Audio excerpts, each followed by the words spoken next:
Hey there, welcome to Sleepy History Secrets, the channel where history gets weird, but the voice stays calm. Tonight, we're diving into one of humanity's most enduring mysteries, a story that begins with a philosopher's imagination and somehow ends with entire civilizations searching the ocean floor. We're talking about Atlantis, the city that supposedly sank beneath the sea in a single day and night of misfortune. A continent that might never have existed, yet refuses to disappear.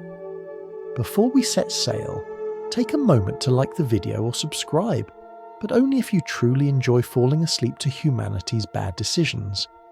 And when you're ready, drop a quiet comment telling us where you're listening from and what time it is right now. It's oddly comforting to know how many of us are awake at the wrong hour, drifting through history together. Now, dim the lights, maybe let a fan hum softly in the background, and imagine the sound of gentle waves. A candle flickers beside an old scroll. Somewhere in ancient Athens, around 360 years before the start of our calendar, a man named Plato dips his pen in ink and writes about a land across the sea, rich in metals, ruled by kings, blessed by gods and punished by time. He calls it Atlantis. But whether he meant history or philosophy is something humanity has been arguing about ever since. So, settle in. This is the long, calm unravelling of how one unfinished story became the world's favourite mirage, and what it still says about us today. You begin in a quiet Athenian study. The air smells of olive oil and dust. A reed pen scratches softly across papyrus. The man writing is tired, brilliant, and probably annoyed that his students keep misquoting him. His name is Plato, and he's about to create a legend that will last longer than most empires.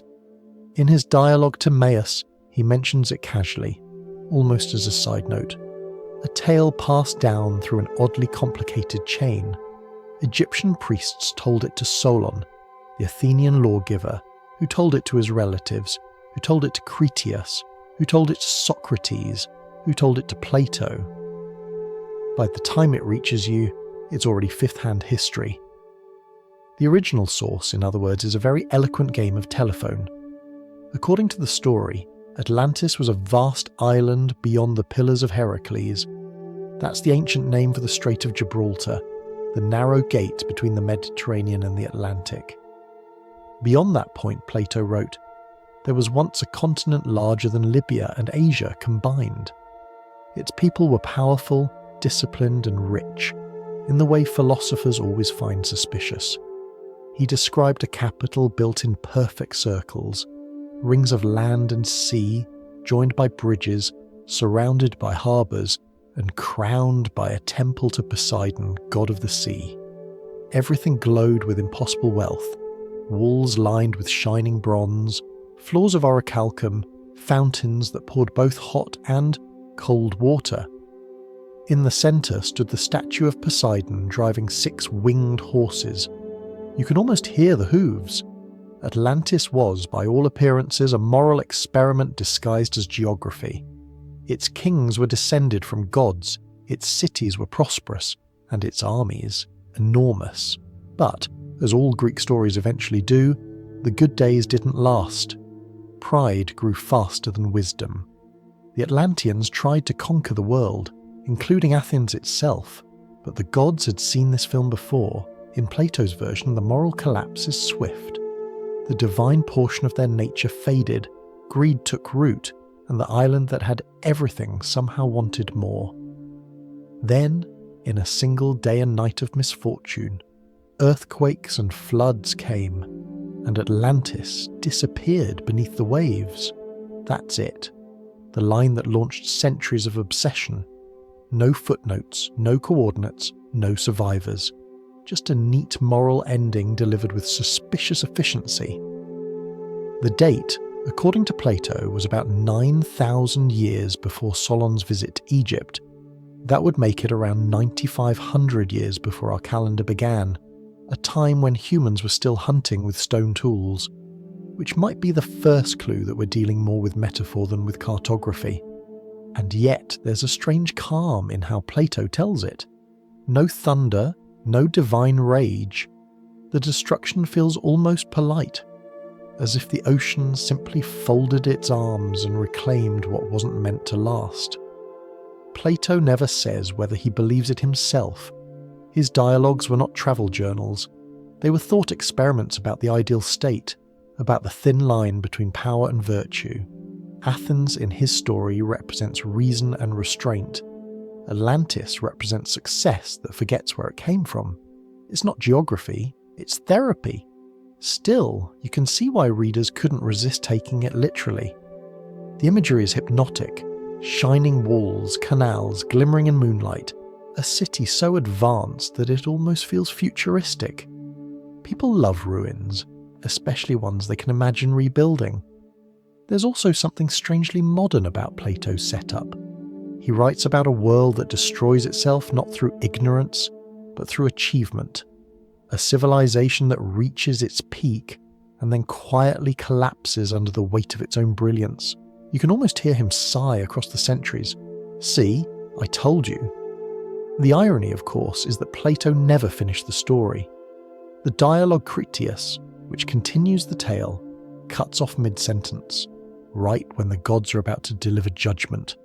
Scholars still debate whether he intended to return to it, or whether he simply got bored and moved on. Either way, the result is an unfinished thought that generations of thinkers will try to complete. And that's where the real magic begins. Because when a philosopher leaves a gap, the world rushes to fill it. Over the next 2,000 years, everyone from theologians to explorers will attempt to finish Plato's sentence. They'll move Atlantis across maps, rename its kings, rebuild its temples, and drown it again every century or so. Each time, the location changes, but the moral stays the same. Perhaps that's the secret of Atlantis. It isn't about what was lost, but about what people keep hoping to find.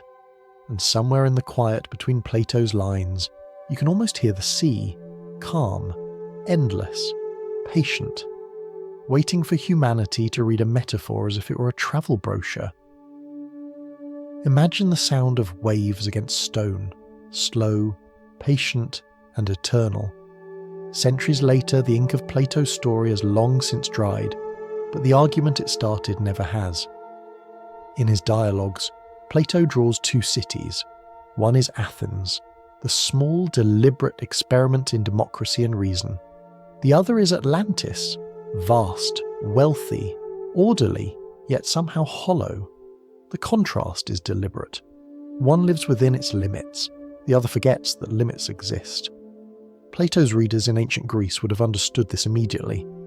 The idea of moral decline through luxury was practically a national pastime. Athens itself had flirted with empire, then lost it, then written plays about the regret. So when Plato describes Atlantis building temples of gold and bronze, conquering neighbours, and declaring itself chosen by the gods, it feels less like fantasy and more like a pointed reminder. You can almost picture him looking up from the scroll and saying, "See, this is what happens when you win too much." Atlantis, in his version, was a family affair. The island was divided among 10 kings, all descendants of Poseidon, because nothing says stable government like hereditary sea gods. They ruled together in peace until power began to tilt in one direction. One king grew proud, another envied. The balance snapped, and as soon as they tried to conquer Athens, the gods withdrew their favour. The sea swallowed what it had once blessed. It's easy to miss how quietly this mirrors the politics of Plato's time. Athens had fallen to Sparta just a generation before. Empires had risen and broken. Pride had already drowned entire cities, just not literally. Plato's story isn't predicting disaster. It's politely describing the one everyone just lived through.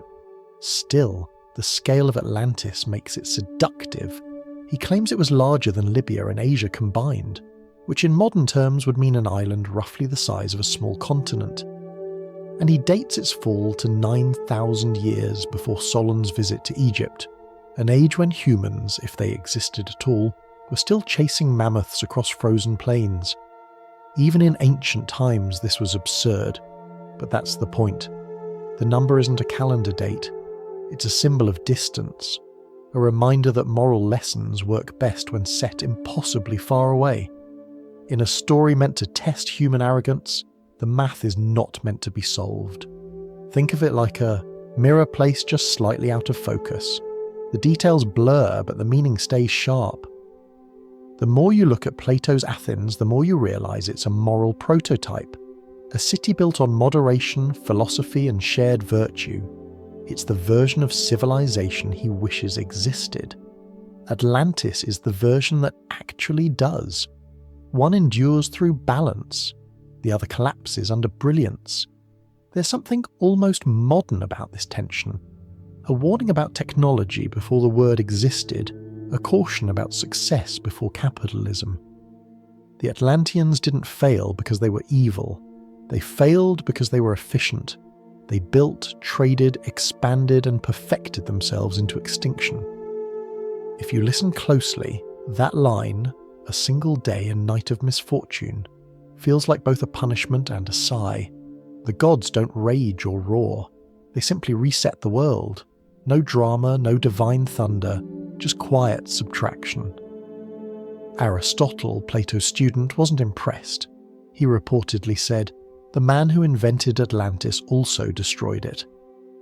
Which is a polite philosopher's way of saying, it's fiction. Please stop asking me about it. And indeed, most of the great Greek historians, Herodotus, Thucydides, Xenophon, don't mention Atlantis at all. To them, it wasn't history. It was a thought experiment, a footnote in philosophy's long attempt to teach humility.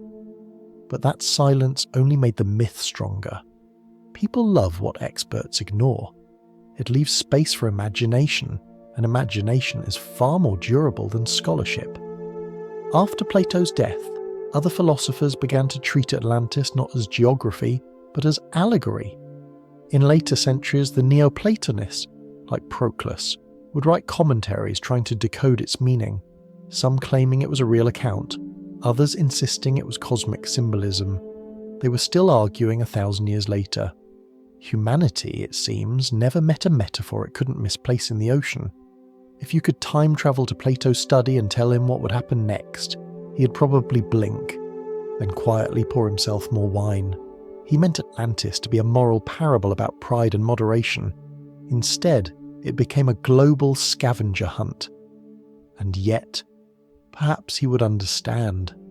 Philosophy and myth were never separate in his time. To teach a lesson, you built a story. To remember it, you gave it gods. And if people later confused the gods for coordinates, well, that was part of the experiment. There's a strange tenderness in how the legend begins. It isn't shouted from a temple or carved into a monument. It's whispered between thinkers, passed down like gossip about morality. Even the setting, an island across the sea, feels like an afterthought, chosen simply because it sounds far enough away to be believable. Over time, this quiet idea will travel farther than any ship Athens ever built. It will slip through the ruins of empires, hide in the margins of manuscripts, and eventually wash up on the shores of the Renaissance, when explorers, star maps and printing presses will all decide to take it seriously again. But before we drift that far, pause for a moment with Plato's vision. One city that stands for balance, another that sinks for ambition. Athens versus Atlantis, the empire of nowhere. It's not a battle of armies, but of mindsets. The world that builds carefully, and the world that builds beautifully until it breaks. And the real question, the one that keeps the myth alive, is simple. Which one are we still becoming? The sea doesn't answer. It never does. It just keeps time, softly, rhythmically, waiting for the next civilization to mistake a warning for an invitation. Centuries pass quietly, the way centuries tend to. The scrolls of Plato rest on library shelves, copied by hand, their edges darkened by lamp smoke. The world outside them changes, but inside those fragile lines, the city of Atlantis still waits underwater, not in reality, but in thought. Plato had left it unfinished. The dialogue Critias breaks off mid-sentence, just as the gods are about to judge the island. There is no conclusion, no grand destruction scene, no echoing moral. It ends with a pause, a literary cliffhanger that the ancient world largely ignored. The Greeks moved on. They had real wars, real debts, and very little patience for unsinkable metaphors. For Aristotle, it was a teaching tool. For most historians, it was a myth, one of many. Even the great geographers of antiquity, who loved to fill maps with exotic wonders, left Atlantis off the page. Herodotus described the far corners of Africa, Strabo charted the Mediterranean, and Ptolemy calculated the stars. None of them bothered to look for Plato's lost island. And yet, somewhere in this silence, a few readers kept the question alive. A philosopher named Crantor, one of Plato's early followers, reportedly visited Egypt to check the story. According to later writers, he even claimed to have seen inscriptions on temple walls describing Atlantis. Whether he truly did, or simply wished to believe it, no one knows. But that one claim, a rumour passed through centuries, was enough. It meant that someone, somewhere, thought the story might be real. And that was all the myth needed to breathe again. Later, in the 5th century of our calendar, a Neoplatonist named Proclus read the dialogues with deep reverence. He wasn't interested in archaeology. He was searching for cosmic truth. To him, Atlantis symbolized the eternal battle between spirit and matter, order and chaos. He treated it as both allegory and revelation. He quoted Crantor's words about Egyptian inscriptions, repeated the chain of transmission, and gave Atlantis its first official footnote in the Library of Metaphysics. From there, the story began its slow drift through time, surviving not because of evidence, but because of fascination. Imagine a dim scriptorium, a long stone room in a monastery somewhere along the Aegean coast. A tired scribe bends over his desk, copying the words of Timaeus line by line. The candles flicker. The ink thickens as the night grows cold. He doesn't understand everything he writes. Much of the philosophy is dense and circular, but he pauses when he reaches the story of the island. The part about shining metals, golden temples, and a world swallowed in a single night. He glances toward the dark window, listens to the faint wind, and for a moment he almost believes it. Then he sighs, shakes his head, and keeps copying. That quiet disbelief, tinged with curiosity, will echo for the next 1,000 years. The early Christian scholars inherited Plato's world, but not his gods. When they read about Atlantis, they saw something both familiar and inconvenient. A global flood, divine punishment, moral decay. Yes, that sounded familiar. But it didn't match the book of Genesis, and theology prefers a consistent flood schedule. So, they reinterpreted it. To them, the destruction of Atlantis wasn't a separate event. It was a confused memory of Noah's flood. The moral remained intact: pride, sin, punishment. But the geography was gently filed under uncertain. In the monasteries of Europe, the works of Plato were read less for adventure and more for proof of divine reason. The word Atlantis faded into the margins. During the long centuries that followed the fall of Rome, few people even mentioned it. The scroll slept through invasions, fires, and translations, rescued by chants and by scribes who valued preservation more than understanding. When the Islamic scholars of the Abbasid Caliphate later translated Greek texts into Arabic, they revived philosophy, mathematics, and astronomy. But even there, Atlantis was a footnote. The world's attention was elsewhere, building observatories, mapping trade routes, and writing commentaries on Aristotle. The drowned island stayed quietly forgotten, a moral island adrift in memory. But silence is not the same as death. Some stories don't need to be repeated to survive.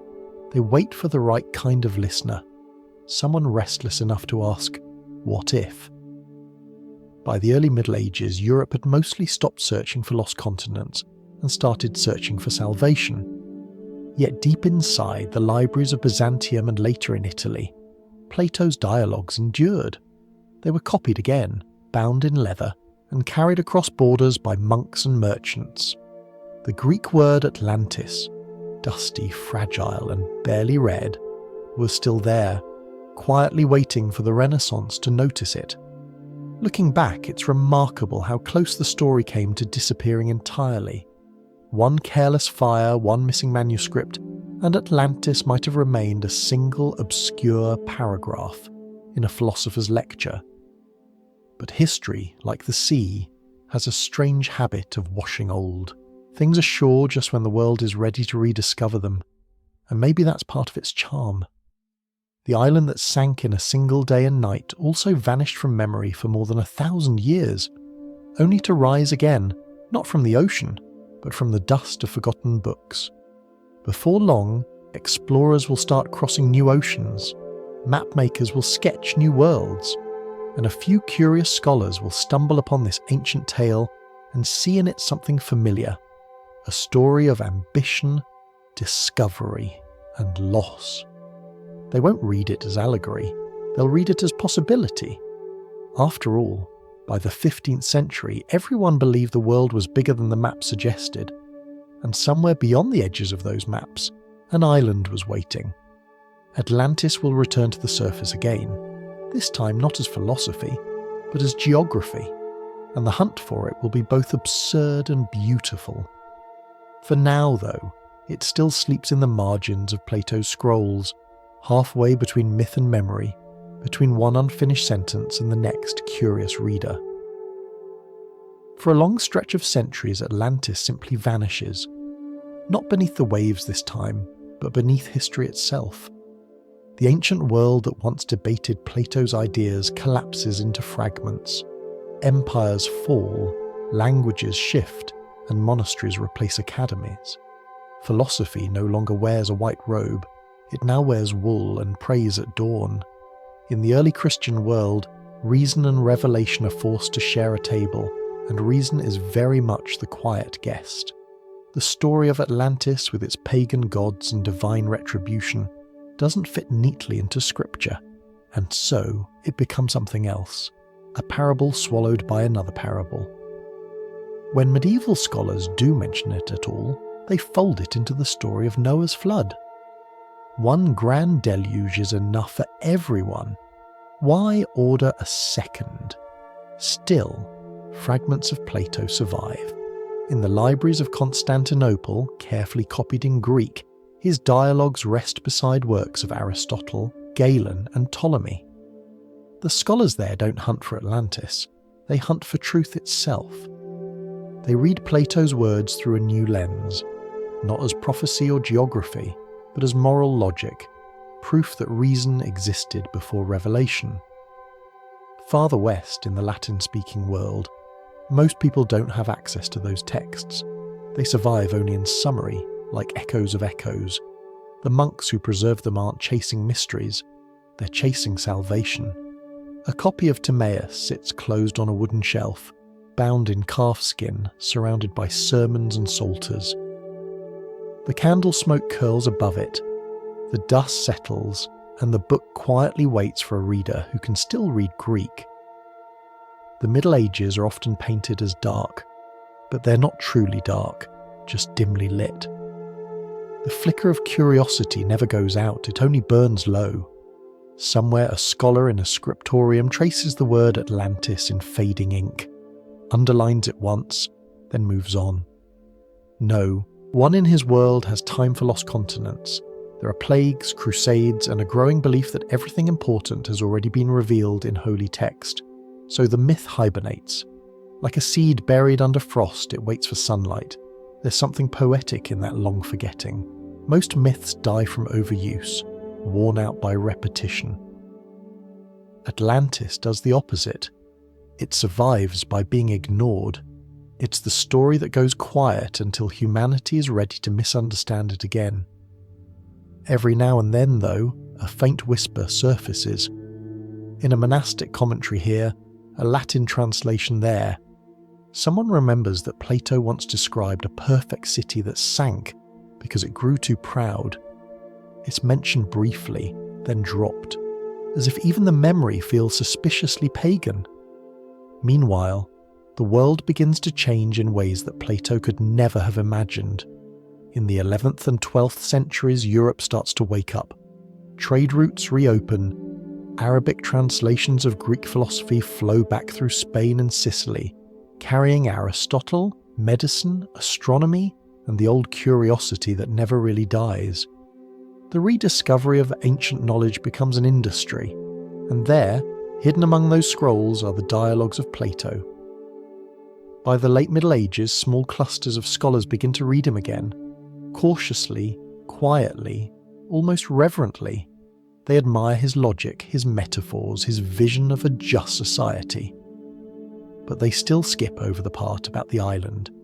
To them, it's philosophy's decorative border, not the painting itself. It will take another century or two, and one particular kind of mind to change that. The Renaissance mind, bold, restless, and slightly overconfident. The kind of mind that believes it can rediscover everything the ancients ever knew, and possibly improve on it. Imagine Florence in the 15th century. Warm light spilling through arched windows, the smell of ink and oil paint in the air. Humanists gather around a newly translated copy of Plato.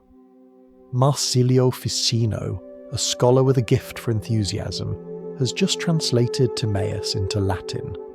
The first time the full dialogue has been readable in Western Europe for nearly 1,000 years.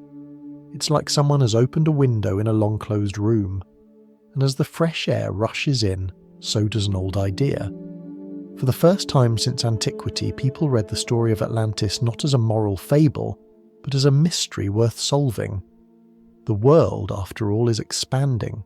Explorers are setting sail into unknown seas.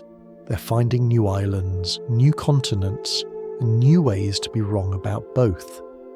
It doesn't take much imagination to think, if they can find new worlds, why not lost ones? In this age, maps bloom like gardens. Every coast is inked, every ocean labelled with monsters, and every empty corner whispers the same question: what if? Atlantis slips perfectly into that question, as though history itself had been saving a seat for it. The irony, of course, is that the same story Plato wrote as a warning against ambition is now fueling the most ambitious period in human history. The myth that once said, "Beware of empire," is now read by empires looking for inspiration. The Middle Ages had tried to forget Atlantis. The Renaissance will not only remember it, it will promote it. Soon the word will appear on maps, in philosophical letters, in travel diaries and tavern rumours. Each mention a little louder than the last, until the world starts to treat Plato's metaphor as an unsolved case file. Even the tone changes. What was once a quiet parable becomes a challenge. Find it, if you can. But before all that frenzy begins, there is this moment of stillness, the breath between forgetting and rediscovery. Somewhere in Florence, a scholar closes his copy of Timaeus and looks out at the horizon, glowing orange over the Arno River. He thinks about the lost city beyond the Pillars of Heracles, the one swallowed by the sea in a single night. He doesn't know it yet, but by reopening that story, he has just released it again into the world. The silence of the Middle Ages ends with a whisper that sounds suspiciously like curiosity, and curiosity once awake never goes back to sleep. The Renaissance begins, as most Renaissances do, with people remembering things they didn't know they'd forgotten. Ancient knowledge returns like spring light through stained glass. Cities fill with scholars copying old manuscripts, arguing over them, and occasionally pretending to understand them. And among these rediscovered words, somewhere between discussions of justice and geometry, an island rises again. It's been more than 1,000 years since anyone seriously mentioned Atlantis. But now, as explorers cross new oceans and kings fund impossible voyages, Plato's lost continent suddenly feels less like philosophy and more like a clue. In Florence, around the year 1470, Marsilio Ficino sits at his desk surrounded by scrolls and translation notes. He has just finished his Latin version of Timaeus and Critias. the first full translation of Plato's Atlantis story into a language Europe can read again, the ink dries, and with it, the silence ends.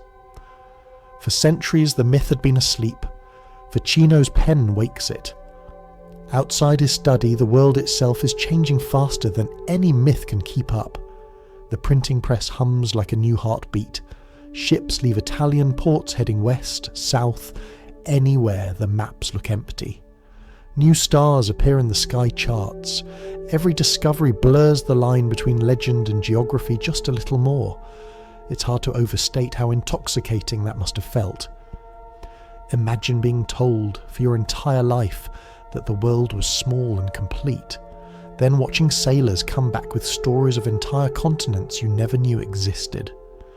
The horizon, once a border, becomes an invitation. In that atmosphere, even Plato starts to sound like a travel guide. Ficino doesn't claim Atlantis was real, but he also doesn't say it wasn't. He leaves that delicious uncertainty hanging. And uncertainty is the spark that keeps curiosity burning. Soon, copies of his translation travel across Europe. They reach scholars in France, Spain and Germany, and eventually England, all reading the same passage about a great island beyond the Pillars of Heracles. Everyone looks at their maps. No one can resist the temptation to guess. The Pillars of Heracles, of course, are the Strait of Gibraltar, the narrow doorway between the Mediterranean and the Atlantic. Beyond them lies the open ocean, a space that to 15th century Europe is half mystery, half promise. It's where cartographers doodle dragons and label the sea with warnings like "Here be monsters," a phrase that is really just medieval for "we have no idea what's out there." Atlantis slips perfectly into that blank space. Some scholars imagine it west of Spain, others in the Canary Islands, others near the Azores. One even places it off the coast of Ireland, where storms are frequent and logic rare. Each theory has one thing in common. Everyone wants Atlantis to be closer to their own country. Discovery, after all, is more glamorous when it's local. By the early 16th century, the age of exploration is in full sail. Columbus crosses the Atlantic, believing he has reached the edge of Asia, and accidentally proves the world much larger than anyone suspected. In his wake come other explorers, and with them rumours. Strange coastlines, lost temples, stories of cities drowned and rebuilt. It doesn't take much imagination, or perhaps too much, to connect them all back to Plato's island. The irony is delightful, a parable about the dangers of empire reborn during the most imperial century in history. As Europe expands across oceans, it begins to see its own reflection in the myth. Atlantis was rich, confident, chosen, everything the new empires believe themselves to be. And if Atlantis fell, perhaps that means history itself is circular. Greatness always followed by decline, exploration followed by excess. Still, people prefer to think of themselves as the beginning of the cycle, not the end. So, instead of fearing Atlantis, they start claiming it. Painters depict it as a classical paradise. Mapmakers sneak it into their atlases as a decorative island. Writers borrow its tragedy as an allegory for their own nations. Even the clergy, once cautious, begin to tolerate it as a harmless curiosity, a kind of moral wallpaper for sermons about humility. But not everyone is content with allegory. The Renaissance has created a new kind of person, the amateur geographer armed with imagination, and a map he probably shouldn't own. Olaus Rudbeck, a Swedish scholar, decides the lost continent must have been Scandinavia. After all, it's cold, remote, and hard to disprove. In Italy, others claim Atlantis was a forgotten part of the Mediterranean swallowed by volcanic seas. And in Spain, some whisper that the New World itself, these newly found lands across the Atlantic, might be Atlantis reborn. It's hard to tell which is more impressive, the ambition or the creativity. Every time someone rediscovers Plato, the coordinates shift. The only constant is certainty and the faint sound of waves beneath the words. The myth has now fully reawakened. Its quiet moral tone has become a fever of speculation. And as the Renaissance turns into the Enlightenment, the story will evolve again, less mystical, more mechanical. People will start measuring ocean depths, comparing languages, and looking for ruins in every direction. They will make charts, calculations, and confident mistakes. But before science arrives with its rulers and skepticism, there is still a strange sweetness in this moment. A world that has just rediscovered itself is busy imagining what else it might have lost. Atlantis, once a warning, becomes a promise, proof that human imagination can sink an island and still raise it again whenever it feels like it. The ghost has returned, and this time it's dressed in ink and curiosity. And in the quiet of Ficino's study, perhaps he sensed what he had done. Maybe he paused over the last line, listening to the muffled bells outside, and smiled. He had given Europe back a myth that would never die, even if it drowned 1,000 times. If there is one thing the Renaissance loved more than beauty, it was precision, or at least the appearance of it. Every scholar wanted to draw lines where mystery used to be. Every explorer wanted his discoveries pinned to a page, and so the map was born as both artwork and argument. A good map could convince a king to fund an expedition or a priest to rewrite a sermon. It was knowledge made visible, which is to say, knowledge made dangerous. And into that carefully drawn world Atlantis found its second life. The old Greek name looked elegant in Latin ink. It sounded credible too, not poetic like Camelot or Eden, but just bureaucratic enough to sound real.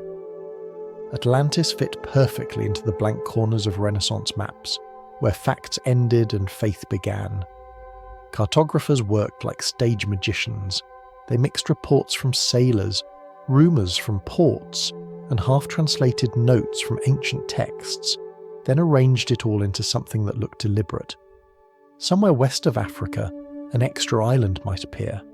Sometimes it was labelled Antilia, sometimes St. Brendan's Isle, sometimes Atlantis. Each was drawn with confidence, as though someone had seen it last week. Gerardus Mercator, the great mapmaker of the 16th century, created the projection that would carry his name. He curved the world onto a rectangle so that sailors could plot straight routes across curved seas. The math was complex, but the logic simple. The Earth could be measured, if you squinted hard. Enough still. Even Mercator left a little space for wonder. In his maps of the Arctic, he imagined 4 enormous islands around a black magnetic mountain. An elegant mistake that future explorers would chase for centuries.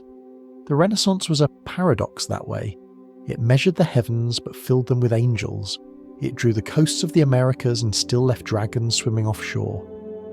And in the middle of it all, Atlantis lingered, too poetic to erase, too unproven to locate. A Jesuit scholar named Athanasius Kircher, living in Rome in the 17th century, decided to take this problem seriously. He believed ancient texts were puzzles waiting to be solved by the right combination of faith and geometry. So, he made a map. In 1665, he published Mundus Subterraneus, The Underground World, a vast book of speculative science and divine design. Inside it was a detailed illustration of the Atlantic Ocean, with a large island in the centre labelled Atlantis, the ancient world described by Plato. Kircher confidently placed it opposite the Strait of Gibraltar, connecting the continents like a lost bridge. There was just one problem. He accidentally drew the map upside down. Atlantis appeared near the coast of Africa, flipped vertically, its shape resembling a slightly confused butterfly. It didn't matter. People loved it anyway. For the first time, they could see the myth, not just imagine it. The beauty of the engraving carried more weight than its accuracy. A single picture could do what 100 skeptical essays could not, make disbelief feel impolite. After all, it was right there on the page, shaded in delicate ink, complete with mountains, rivers, and annotations in Latin. If you can label it, surely it must have existed. The world by then was still being assembled in pieces. Sailors brought back shells, plants and bones from lands no philosopher had ever described. Naturalists argued about whether certain animals were new species or old mistakes. Every discovery blurred the line between myth and evidence, and that's where Atlantis thrived, in the gap between what was known and what was hoped. For the average Renaissance reader, the ocean beyond the Pillars of Heracles still felt like the edge of imagination. The New World had been found, but not fully mapped. Some thought the Americas were merely the western shore of Atlantis. Others believed the Caribbean islands were fragments of it, scattered like breadcrumbs left by Poseidon. Even Francis Bacon, the English philosopher of reason, couldn't resist. In 1627 he wrote The New Atlantis, a story about a scientific utopia hidden in the Pacific. His version was not about divine punishment, but about enlightenment and progress. In his imagination, the Atlanteans hadn't drowned at all. They had simply gone quiet, waiting for humanity to catch up. It was a flattering idea, a lost civilization wiser than ours, watching patiently from the deep. It gave the Renaissance exactly what it wanted, a myth that praised intelligence instead of condemning it. Plato had written about pride as a downfall. Bacon turned it into destiny. By now, maps were multiplying like rumours. Each new edition of an atlas came with slight adjustments. An island removed here, another added there. Geography was a polite argument printed in serial form. A reader in Venice might own a map showing Atlantis as a large central continent. His neighbour's copy, printed a few years later, might show only open water. Both would believe theirs to be correct. And that's how myths survive. They adapt to the ink. The age of measurement did not kill wonder. It only gave it coordinates. Even as telescopes aimed for the stars and compasses traced perfect circles, something in the human mind still craved the unprovable. The ocean remained the perfect symbol, endless, shifting, unruled. If you wanted to hide a dream, there was nowhere better. By the end of the 17th century, Atlantis had settled comfortably into maps, sermons, and scholarly debates. It was treated with the same seriousness as Comet P's and biblical geology. The cartographers had done their work too well. They hadn't proven the myth, but they had given it an address. You can almost imagine a scholar leaning over his parchment, candle flickering, whispering to himself, "If it isn't real, then where did the story come from?" That's the quiet power of Renaissance certainty. Once you put something on a map, it doesn't have to be real. It just has to be printed. And so, the island stayed afloat, at least in the minds of those who needed it to. The more the world was measured, the more room it made for invisible continents. Atlantis had returned, not as a city of stone, but as an idea that refused to drown in facts. By the early 17th century, Europe had grown tired of guessing. The Renaissance, with all its glorious mess of art and faith and exploration, had left behind one question. Could the world finally be explained? Not painted, not prayed over, not speculated about, but measured. Enter the age of instruments, the compass, the telescope, the barometer, all quietly whispering the same thing. The world obeys laws, and where there are laws, there can be control. Knowledge is no longer just virtue. It is power, the kind that can chart the stars, weigh the air, and argue with Aristotle. In this new atmosphere, Atlantis changes again. It no longer glows with mythic tragedy. Now it gleams with possibility. If the ancients knew something we've forgotten, then rediscovering their wisdom could be the key to a better world. Atlantis becomes less of a ghost and more of a goal. Francis Bacon, an English philosopher with the patience of a lawyer and the imagination of a poet, takes this idea to heart. He believes knowledge can save humanity, not in the moral sense, but in the practical one. His book, The New, Atlantis, written around 1627, is not a sequel to Plato's story, but a transformation of it. The sinking island becomes a surviving one. The punishment becomes progress. Bacon imagines a distant land called Bensalem, a quiet, orderly island where reason has replaced superstition and discovery is guided by virtue rather than greed. The people there have built vast laboratories and libraries. They study weather, minerals, medicine, and sound. They collect every fact the world has to offer, not to dominate nature but to understand it. It is in essence a dream of science before the word scientist existed. For Bacon, this was more than fiction. It was a blueprint. His island is what he believed the real world could become, if only humanity would stop worshipping tradition and start experimenting. Where Plato had used Atlantis to warn against hubris, Bacon used it to celebrate curiosity. The myth had been re-engineered to suit the modern mind, and people loved it. To a Europe still recovering from plague and religious war, the idea of an enlightened island felt like hope written in prose. It wasn't divine salvation, it was human competence. In a way, the new Atlantis was the world's first science fiction story, not because it imagined the future, but because it believed one was possible. Yet the irony lingers. Bacon's perfect society, like Plato's, is still an island, still isolated, still unreachable. It's as if humanity can only imagine wisdom at a distance, never at home. Across the Channel, the seeds of Bacon's vision begin to sprout. In 1660, a group of scholars forms the Royal Society of London for Improving Natural Knowledge. Its members include astronomers, physicians, and men who spend their evenings blowing bubbles to measure air pressure. They dedicate themselves to experiment, observation, and polite disagreement, a novelty in an age of dogma. They even adopt Bacon's motto, nullius in verba, take nobody's word for it, which, translated more softly, means believe nothing until it explodes in your hands. Under their watch, the world becomes measurable piece by piece.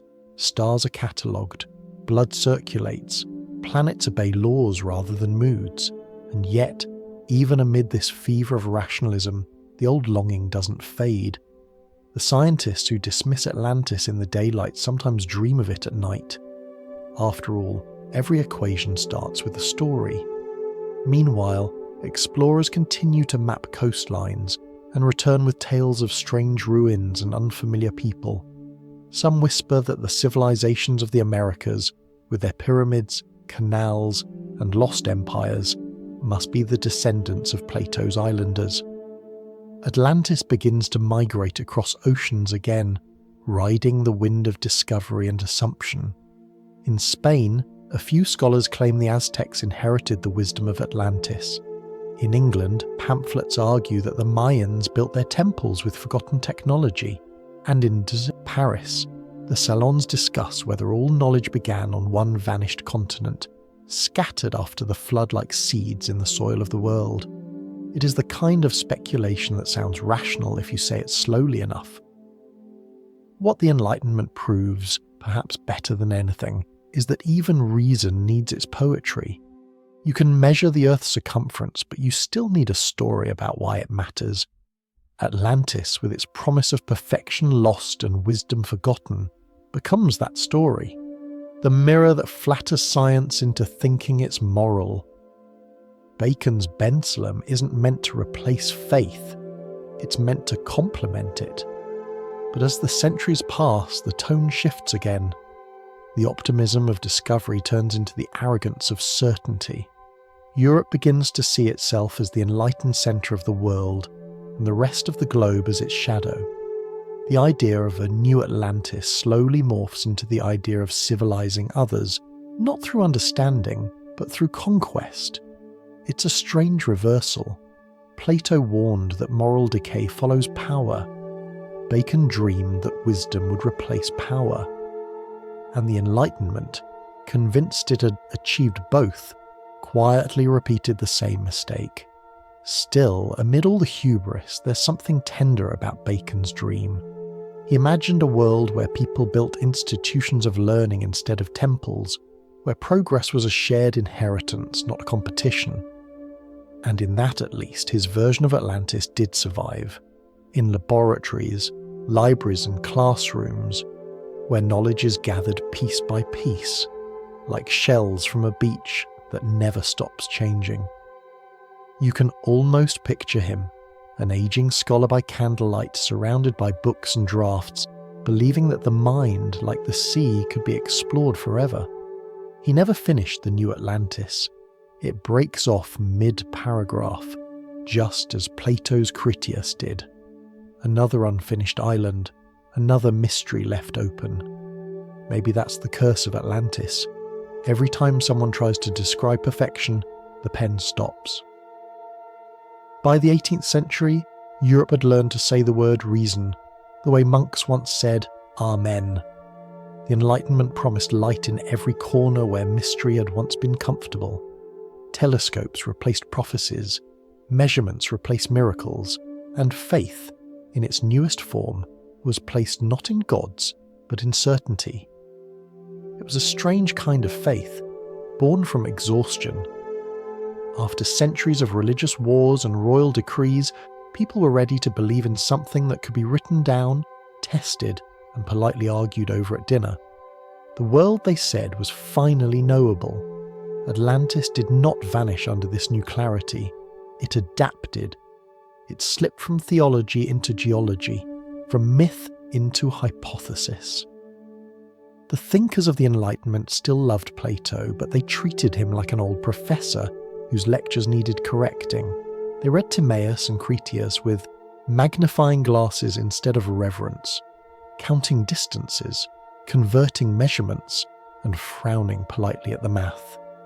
If Plato said Atlantis was larger than Libya and Asia combined, they tried to calculate what that meant in square miles.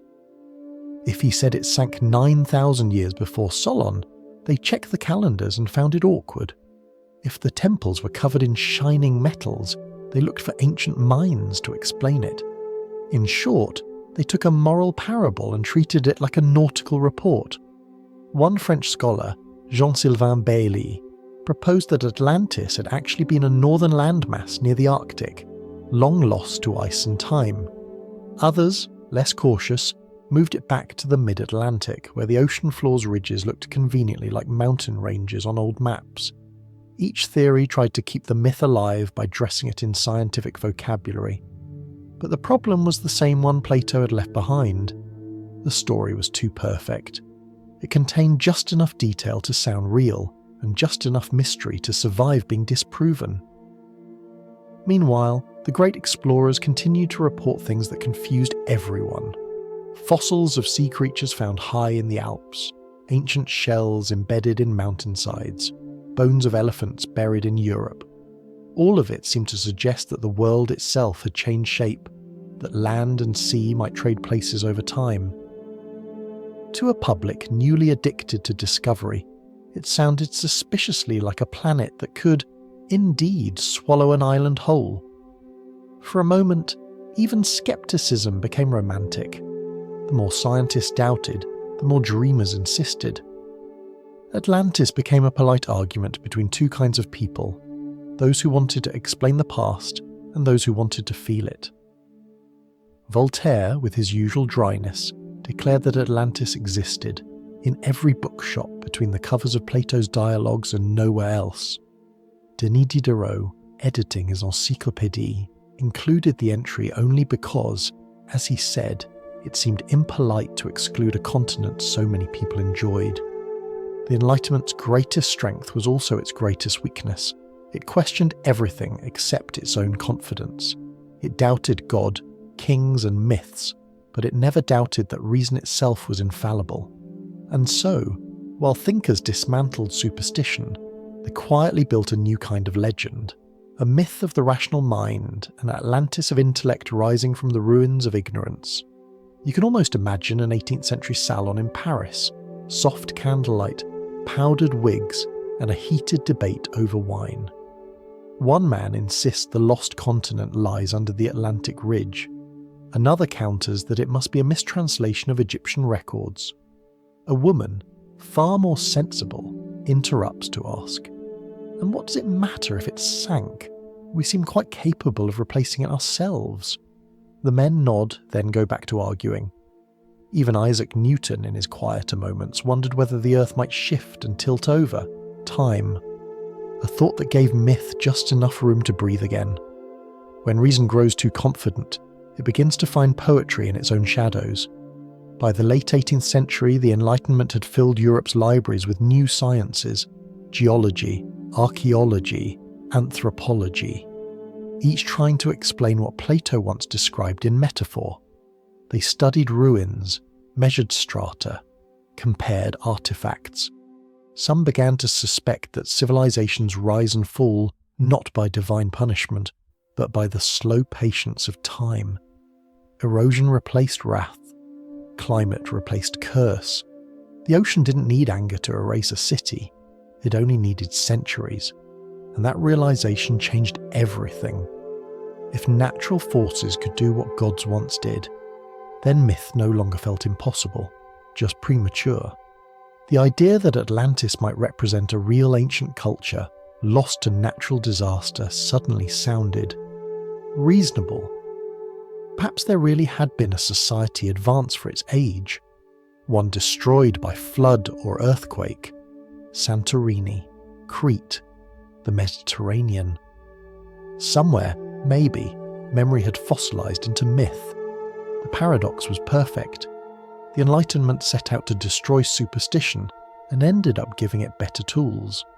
Instead of priests retelling stories, now scientists were writing them in passive voice, with measurements attached. A century earlier, Bacon had dreamed of knowledge as salvation. Now, knowledge itself had become a kind of religion, the promise that the world could always be understood if you had enough instruments and enough patience. Atlantis became a mirror for that optimism, a metaphor not for failure, but for the unfinished work of progress. The lost city, once a warning, became a symbol of what could still be found. But there's something quietly comic about all this. For all their skepticism, the thinkers of the Enlightenment were still enchanted by the same idea that moved Plato's pen, the dream that somewhere, long ago, people got it right. They could measure stars, dissect lightning, and time eclipses to the second, yet they still fell asleep imagining a perfect island that vanished just to remind us we aren't there yet. The myth didn't die under reason. It evolved under it, like a creature learning to survive in a new climate. From faith to philosophy, from allegory to geology, Atlantis had adapted once again. Proof that some ideas are simply unsinkable. And as the age of revolution approached, with its new empires, new machines, and new kinds of chaos, humanity would rediscover another form of the myth, one not written in Latin or Greek, but in advertising, pulp novels, and politics. The Enlightenment had drained the seas of dragons, but it had left behind something even more dangerous, a generation convinced that the world could never surprise them again. History, of course, was about to disagree. By the late 19th century, the world had never been more certain of itself. Empires stretched across continents.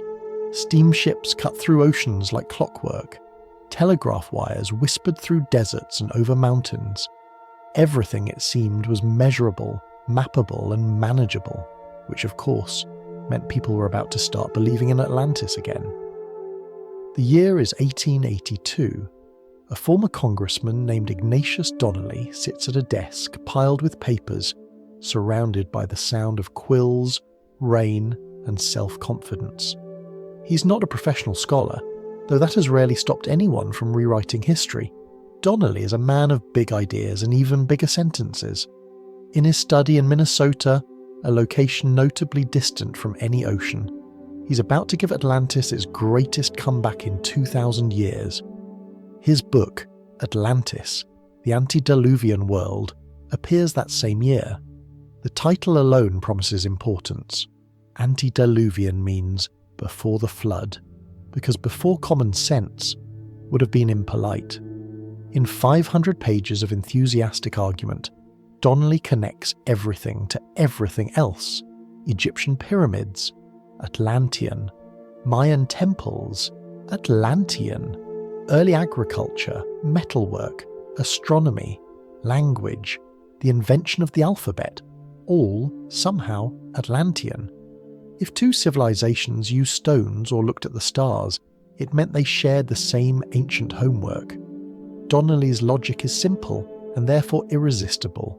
Civilizations are too clever to have invented things independently, so they must have borrowed them from a single forgotten source. He calls this the mother civilization. Modern historians call it hyperdiffusionism, which is a polite way of saying creative connecting. The Victorians love it. They adore grand systems that make the messy world feel tidy. And Donnelly's Atlantis offers the neatest system of all, a single origin for everything admirable in human history. It's a theory that flatters both the imagination and the ego.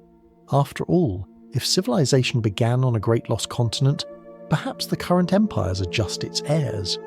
Donnelly himself is a curious blend of politician, preacher, and salesman. He writes with the rhythm of conviction and the punctuation of revelation.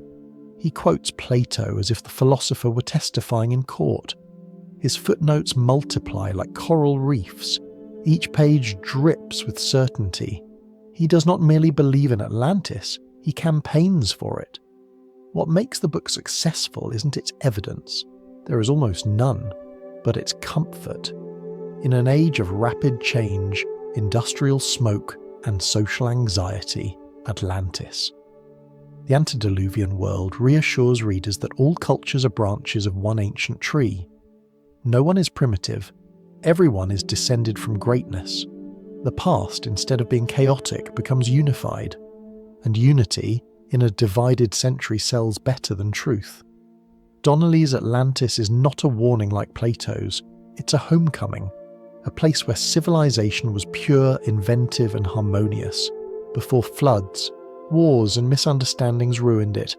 He writes about it with the tenderness of a man describing a country that almost remembers him. There's a strange innocence in it too.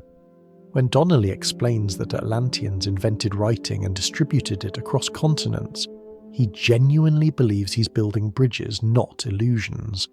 To him, connecting the world is a moral act. He dreams of a universal human story woven together by common ancestry. It's beautiful, in the way a mirage is beautiful, breathtaking until you realise it can't be touched. But myths rarely stay harmless. Once you claim all civilizations share one ancestor, the next question is obvious. Which descendants are the truest heirs? Donnelly never intended it, but his cheerful diffusionism will later inspire darker appropriations.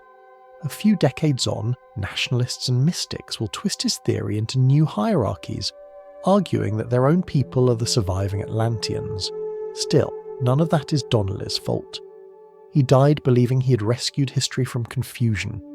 His readers adored him.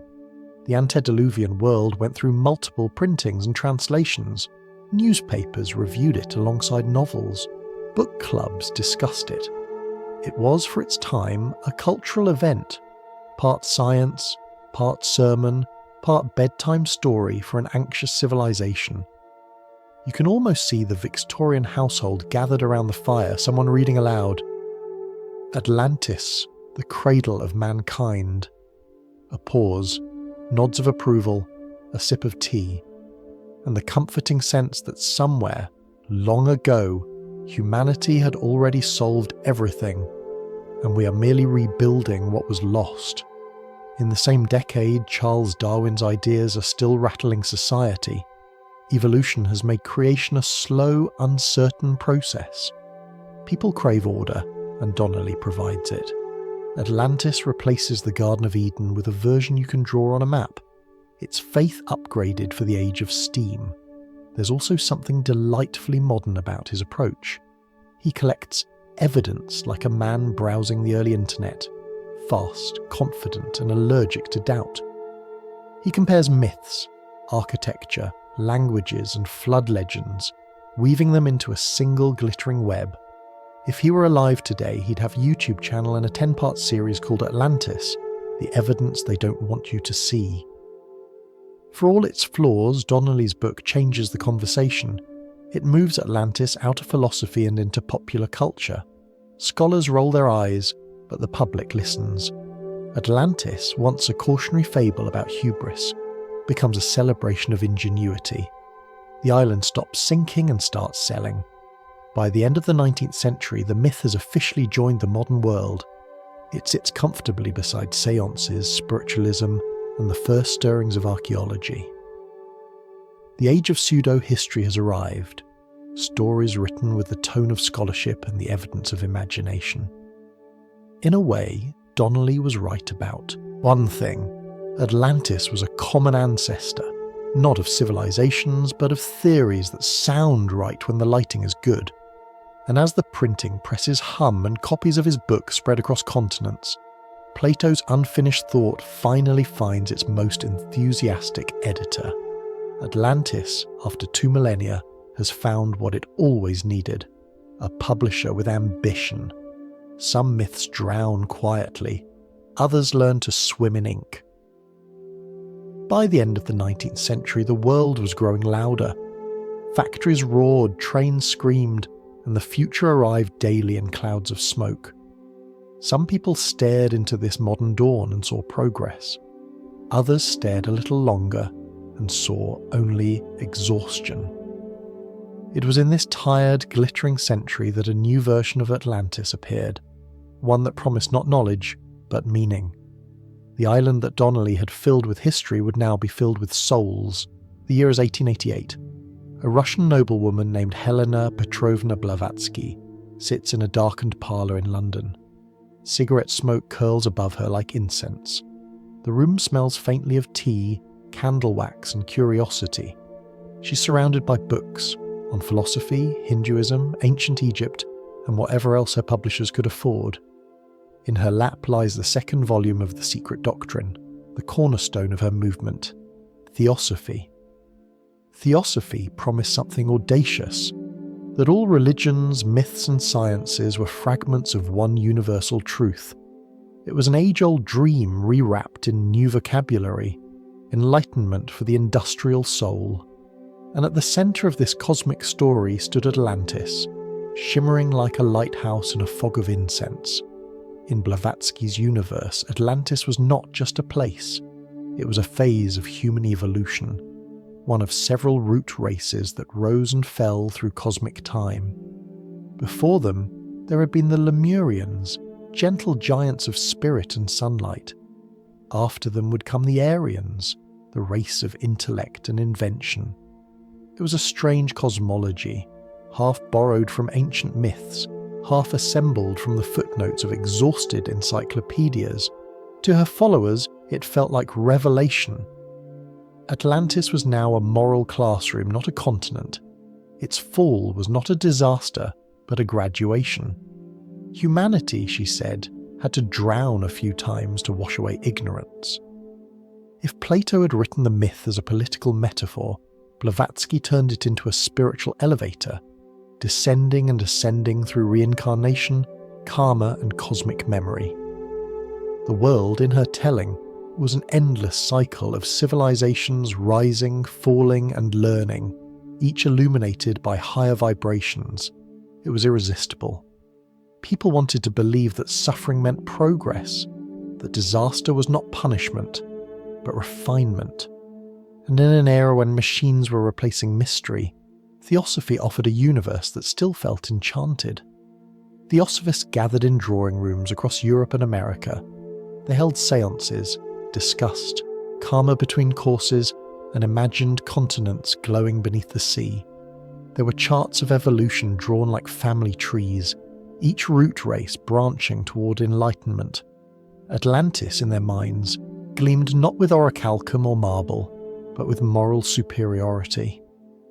Of course, Blavatsky's ideas wandered freely across cultures. She borrowed from Hindu cosmology, Buddhist reincarnation, and Western mysticism. Sometimes she quoted ancient Sanskrit texts. Sometimes she quoted people who had quoted them. Accuracy, for her, was less important than rhythm. It's easy to smile at the absurdity.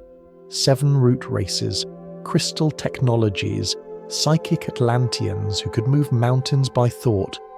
But there's something painfully human underneath. Theosophy was born from loneliness. It appeared in a world that had dissected faith and found mostly organs. Science could explain everything except why it mattered. And so, people turned to the mystical, not to reject reason, but to feel something that reason had dried out. In Blavatsky's Atlantis, technology and morality were one. The ancient inhabitants had machines powered by thought and cities powered by virtue. They fell, of course, when pride returned, a theme too eternal to expire. But their wisdom, she promised, had survived in secret places, the Himalayas, the Andes, the unconscious mind. Atlantis was both memory and prophecy, the civilization behind us and the perfection ahead. It's no coincidence that her books appeared during the golden age of seances and spirit photography. Ghosts, electricity, and philosophy were sharing the same stage. If you could communicate with the dead through telegraph wires, surely a continent could communicate through time. Theosophy spread fast. By the early 20th century, it had lodges from London to Bombay to California.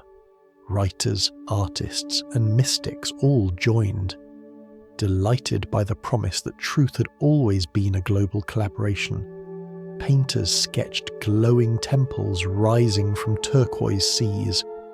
Poets described the souls of drowned Atlanteans whispering through coral reefs.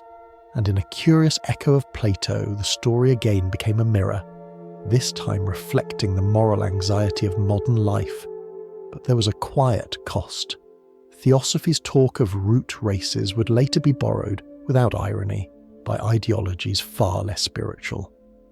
Blavatsky herself was no racist by design, but her cosmic hierarchy could be easily twisted into earthly prejudice. As history would soon prove, even metaphors can be weaponized. Still, in her candlelit parlour she likely imagined nothing more sinister than harmony. Her Atlantis was a moral fable dressed as revelation, a dream of evolution that turned tragedy into purpose. One can almost picture the scene. Blavatsky finishing her cigarette, exhaling a slow cloud and saying to her followers, "Humanity is the sea, and we are all learning to swim." Someone nods, someone else writes it down, and another, myth quietly acquires a soul. By the early 1900s, Atlantis had officially ascended from legend to lifestyle. It would appear in new religions, new philosophies, and even new political movements. It had left the library and entered the seance circle. The world was no longer content to search for the island. It wanted to become it. Soon mysticism would collide with empire, and symbols would harden into banners. The ocean that once reflected humanity's imagination would now mirror its ambition. And when myth meets power, it rarely ends peacefully. The 20th century began with steam and optimism. The world seemed unstoppable. A chain of factories, armies, and telegraphs, all humming in unison. Progress was the new religion, and everyone prayed in steel and smoke. But underneath that confidence ran the same old current, the need for a story that explained why humanity was so powerful and why it deserved to be. Atlantis, now centuries old as a legend, drifted quietly into this new world. It had been through many transformations. Philosophers' parable, scholars' speculation, mystics' prophecy. But in the hands of the modern age, it would become something more dangerous. For the first time, a myth would put on a uniform. In the early 1900s, archaeology was still half adventure, half theatre. Explorers dug through deserts in wide-brimmed hats, carrying shovels, compasses, and very little patience for nuance. Museums competed for artifacts, nations competed for glory. Ancient ruins were no longer just history. They were proof of heritage. And heritage, in a century obsessed with superiority, became a weapon. German thinkers had been reading the same stories as everyone else. Donnelly's universal civilization, Blavatsky's root races, Bacon's enlightened island. And somewhere between curiosity and arrogance, the idea took shape. What if Atlantis wasn't lost to time, but to history? A forgotten homeland of the pure, the original, the us. It's the kind of question that only bad intentions can afford. As the First World War ended and borders shifted like tides, Europe looked for meaning again. Nations were rebuilding pride from rubble. Some turned to science, others turned to myth dressed as science. By the 1930s, the myth of Atlantis had found a new interpreter, Heinrich Himmler, head of the SS in Nazi Germany, a man who read pseudo-history the way others read scripture. He founded an institute called the Ahnenerbe, Ancestral Heritage. Its mission sounded scholarly, to research the origins of the Germanic people. Its real purpose was much simpler, to prove that myth could be nationalized. The Ahnenerbe sent expeditions to Tibet, the Arctic, and the mountains of Europe, hoping to find traces of a lost northern civilization, an Atlantis under ice, the supposed cradle of the Aryan race. They studied skulls, measured faces, and dug in the wrong soil for the wrong reasons. Every discovery was twisted into evidence. Every absence became proof of a cover-up. Atlantis, once a metaphor for hubris, had now become its mascot. When myth meets ideology, facts drown first. The scholars who had once traced Plato's sentences with careful pens watched in silence as their field was replaced by propaganda. Some fled, others adapted. Many simply stopped publishing until the noise passed. Real archaeology retreated into the quiet refuge of evidence. Layers of pottery, fragments of bone, while the loudest voices turn those fragments into banners. It's easy to mock it now. The absurdity of men in uniforms measuring foreheads to prove descent from a city that never existed. But at the time, the myth felt efficient. It gave the new empire an origin story grand enough to justify conquest. It offered a lineage of perfection, drowned by time but resurrected by will. Atlantis had become a mirror polished for power.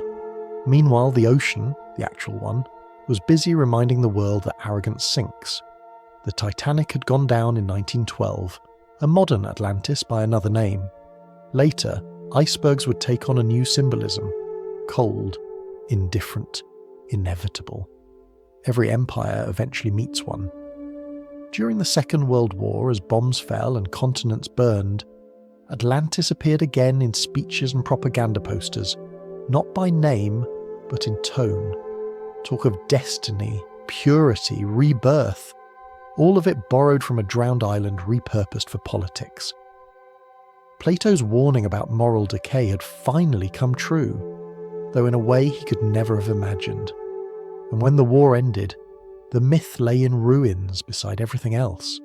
The Ahnenerbe collapsed, its archives were seized.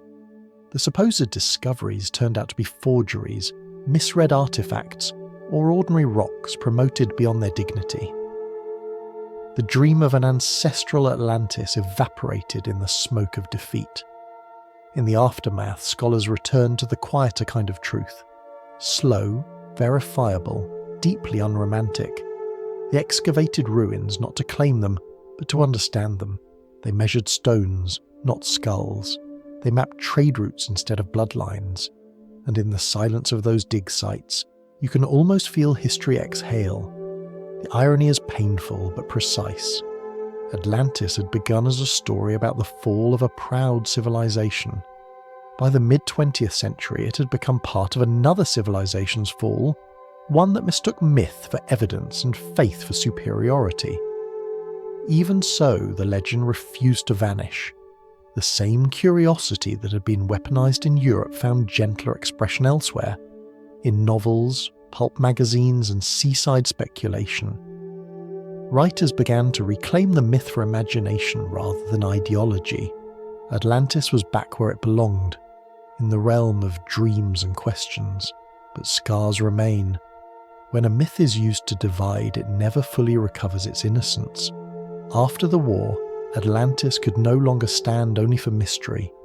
It also carried the weight of misuse. Picture the post-war archaeologist, sunburned, weary, brushing dust from a piece of pottery. He is measuring stones with quiet precision, while somewhere, in memory, others are still measuring skulls. He works slowly, deliberately, as if each careful movement might undo a century of distortion. The wind blows across the ruins. It smells of dust and salt, the two ingredients of both truth and myth. When the report is written, it says little more than "site surveyed, findings inconclusive." But between those lines lies a quiet victory. Evidence at last returned to honesty. After the war, the ruins remained, of cities and of credibility. Atlantis, that patient metaphor, had once again proven itself right. Pride comes before the flood. The war had ended, the ruins were catalogued, and the world was learning to breathe again. For a brief moment, it seemed humanity might finally prefer facts to fantasies. Then came the 20th century's favourite habit, forgetting. By the mid-1940s, the old myth of Atlantis began to shimmer again, this time under American sunlight. Europe had burned, but across the Atlantic, optimism was being mass-produced. Science was conquering space. Psychology was explaining dreams, and television was teaching people to trust voices that sounded confident. It was the perfect century for a clairvoyant. Enter Edgar Cayce, the sleeping prophet, a soft-spoken man from Kentucky who, when he closed his eyes, claimed he could see the past, the future, and the things in between. He was part mystic, part small-town neighbour, the kind of man who could diagnose your illness in the morning and predict the rise of a lost continent by evening. Between his health readings and his prophecies, one vision stood out. Atlantis would rise again, specifically near the Bahamas, specifically in 1969. The detail was irresistible. It had a date, a location, and a sense of cosmic scheduling. For a public addicted to predictions, it felt like an appointment with destiny, conveniently tropical. Cayce described the lost civilization as a society powered by crystal energy, airships, and telepathic communication. It had fallen, he said, through greed and misuse of technology, a theme that, by the atomic age, hit uncomfortably close to home. He warned that fragments of Atlantis still slept beneath the sea, waiting to re-emerge when humanity was ready, or at least when tourism was. Through the 40s and 50s, Cayce's readings spread through magazines, newsletters, and newly affordable paperbacks. They mixed prophecy with comfort, the idea that humanity was ancient, wise, and capable of rediscovering itself. It was, in a way, self-help for a civilization recovering from global trauma. Then came 1968, the same year the world watched humans orbit the moon. A group of divers off the coast of Bimini in the Bahamas spotted a line of massive rectangular stones beneath the turquoise water. They called it the Bimini Road. It looked like a sunken causeway, the outline of something deliberate. Headlines bloomed instantly. Atlantis found. For a few months, the myth surfaced again, radiant and confident, ready for its close-up. Geologists arrived and ruined the mood. The stones, they said, were beach rock, natural limestone fractured by tides and time, arranged by nature's absent-minded geometry, beautiful but ordinary. The believers smiled politely and said nature doesn't build straight lines. The scientists replied that it does, when bored. The argument never ended, but the tourism industry didn't wait for evidence. Hotels renamed themselves Atlantis Resort. Postcards showed divers gliding over mysterious slabs. Souvenir shops sold fragments of Atlantean stone, freshly chipped from nearby quarries. If the island hadn't risen, the marketing certainly had. Cayce's followers founded the Association for Research and Enlightenment, part archive, part pilgrimage centre, headquartered in Virginia Beach. They published his readings, organised retreats, and blended psychic revelation with gentle community service. There were seminars on meditation, karma, and how to align your life with ancient wisdom. Atlantis, once a metaphor about pride, had become a therapy brand with ocean views. It's easy to laugh at the gullibility, but there's a kindness hidden in it. People weren't chasing gold or conquest. They were chasing belonging, a sense that human history was one long story, not a pile of unrelated ruins. Atlantis offered continuity, even if it was imaginary. It said, "We've been here before, we've fallen before, and we'll rise again." There was poetry in that, and also profit. Television specials in the 1970s replayed Casey's prophecies with dramatic music and underwater footage. Books multiplied with titles like Atlantis Rising and Secrets of the Deep Past. Each new author borrowed from the last, layering fresh adjectives over old photographs. Myth had entered the age of mass media, and the result was both charming and exhausting. Meanwhile, science quietly continued its work. Oceanographers mapped the seabed with sonar, revealing mid-Atlantic ridges and deep trenches, but no trace of sunken cities. Their charts looked empty to believers, but magnificent to geologists. To the calm voice of reason, the ocean floor resembled not a lost world, but an ancient scar, a record of tectonic drift and restless continents. Yet to the human imagination, even a sandbar could be a secret. By 1969, the appointed year, Atlantis failed to appear. No crystal towers rose from the waves, no trumpet sounded beneath the surf. The only thing rising was sea level, but no one seemed too disappointed. Prophecy, like tourism, thrives on postponement. Atlantis would rise. Someday soon, perhaps in the next edition. In a way, Casey had achieved what Plato, Donnelly and Blavatsky never could. He had made Atlantis friendly. It was no longer a moral punishment or a racial origin. It was a spa for the soul, warm, buoyant, and safely apolitical. You could swim above it, buy a t-shirt, and still feel enlightened. There's an innocence to that, and perhaps a warning. When myths survive by becoming merchandise, they lose their sting but not their power. They settle into culture like decorative coral, bright, unexamined, and slightly artificial. Even today, the Bahamas keep the name alive. Airports advertise it. Resorts build replicas of sunken temples, complete with themed cocktails. Plato's parable about pride now serves with ice and a slice of lime. You can almost hear the ocean chuckle. The waves keep breaking, the tourists keep snorkeling, and somewhere beneath them, the limestone slabs wait patiently. Not for revelation, but for the next curious swimmer who wants to believe the sea still hides secrets.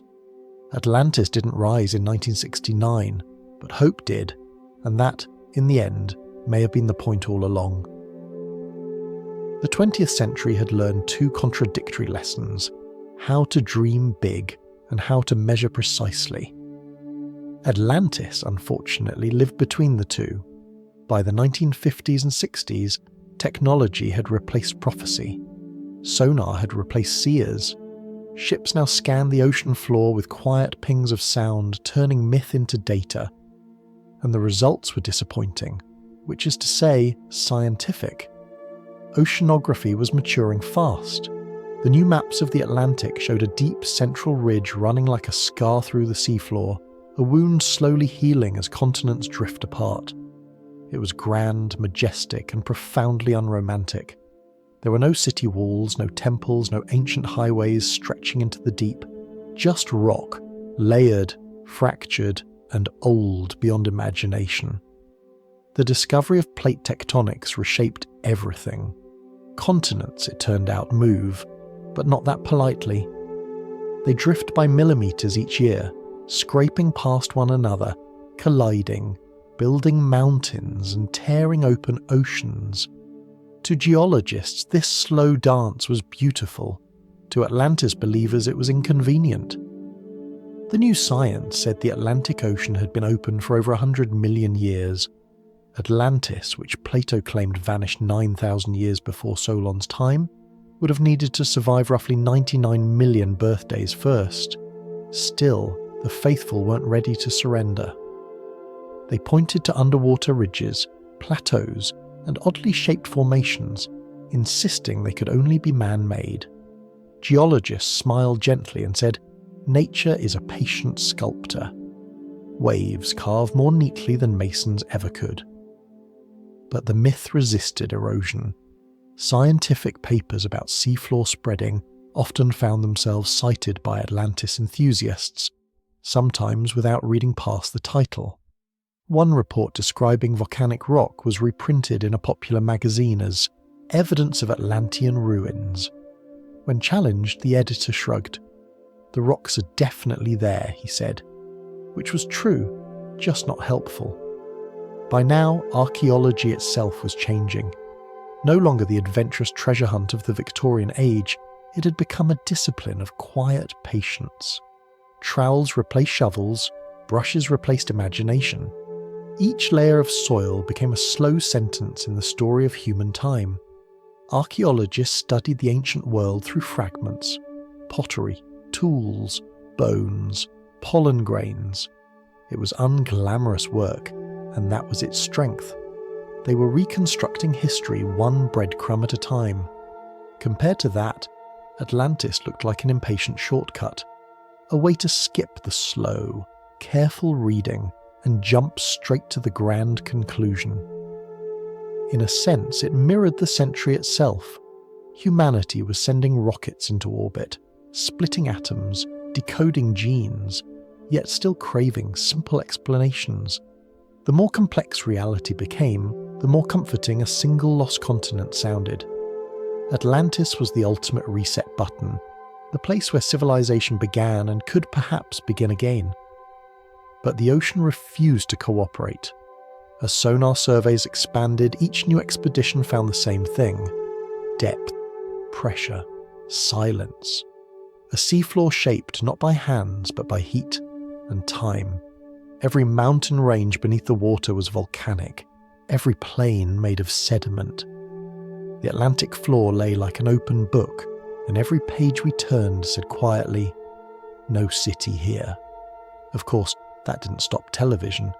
In the 1970s, a wave of documentaries mixed science with hope. Dramatic music, solemn narration, grainy footage of divers swimming through what might have been ancient ruins, if you squinted. It was archaeology as comfort food. The scientists featured in these films tried to be polite. They explained continental drift and erosion. They talked about sea levels and sediment layers. The viewers nodded, then asked, "Yes, but what about Atlantis?" It became clear that evidence and imagination were playing different games. One was building a puzzle, the other was painting a mural. Both were beautiful, but only one could be proven. Even so, archaeology found new stories, one stranger and more human than any lost continent. Excavations at sites like Çatalhöyük in Turkey revealed cities older than anyone expected, built long before the pyramids, without kings or temples. In Crete, the Minoans left behind frescoes of dolphins and dancers, proof that civilization doesn't need myth to be magnificent. Every discovery narrowed the space where Atlantis could hide. And yet, with each new truth uncovered, belief found a new corner to occupy. Science doesn't erase myths, it refines them. Atlantis survived not in laboratories but in living rooms, where it was easier to imagine than to calculate. The myth adapted again, less as history, more as metaphor. It became a stand-in for human loss, a reminder that even progress has a price. There's something poetic about that. Each sonar ping echoing into darkness sounds almost like a heartbeat, as if the ocean itself is checking its own pulse. Each expedition returns with more data, more maps, more silence, and in that silence, people still listen for something else.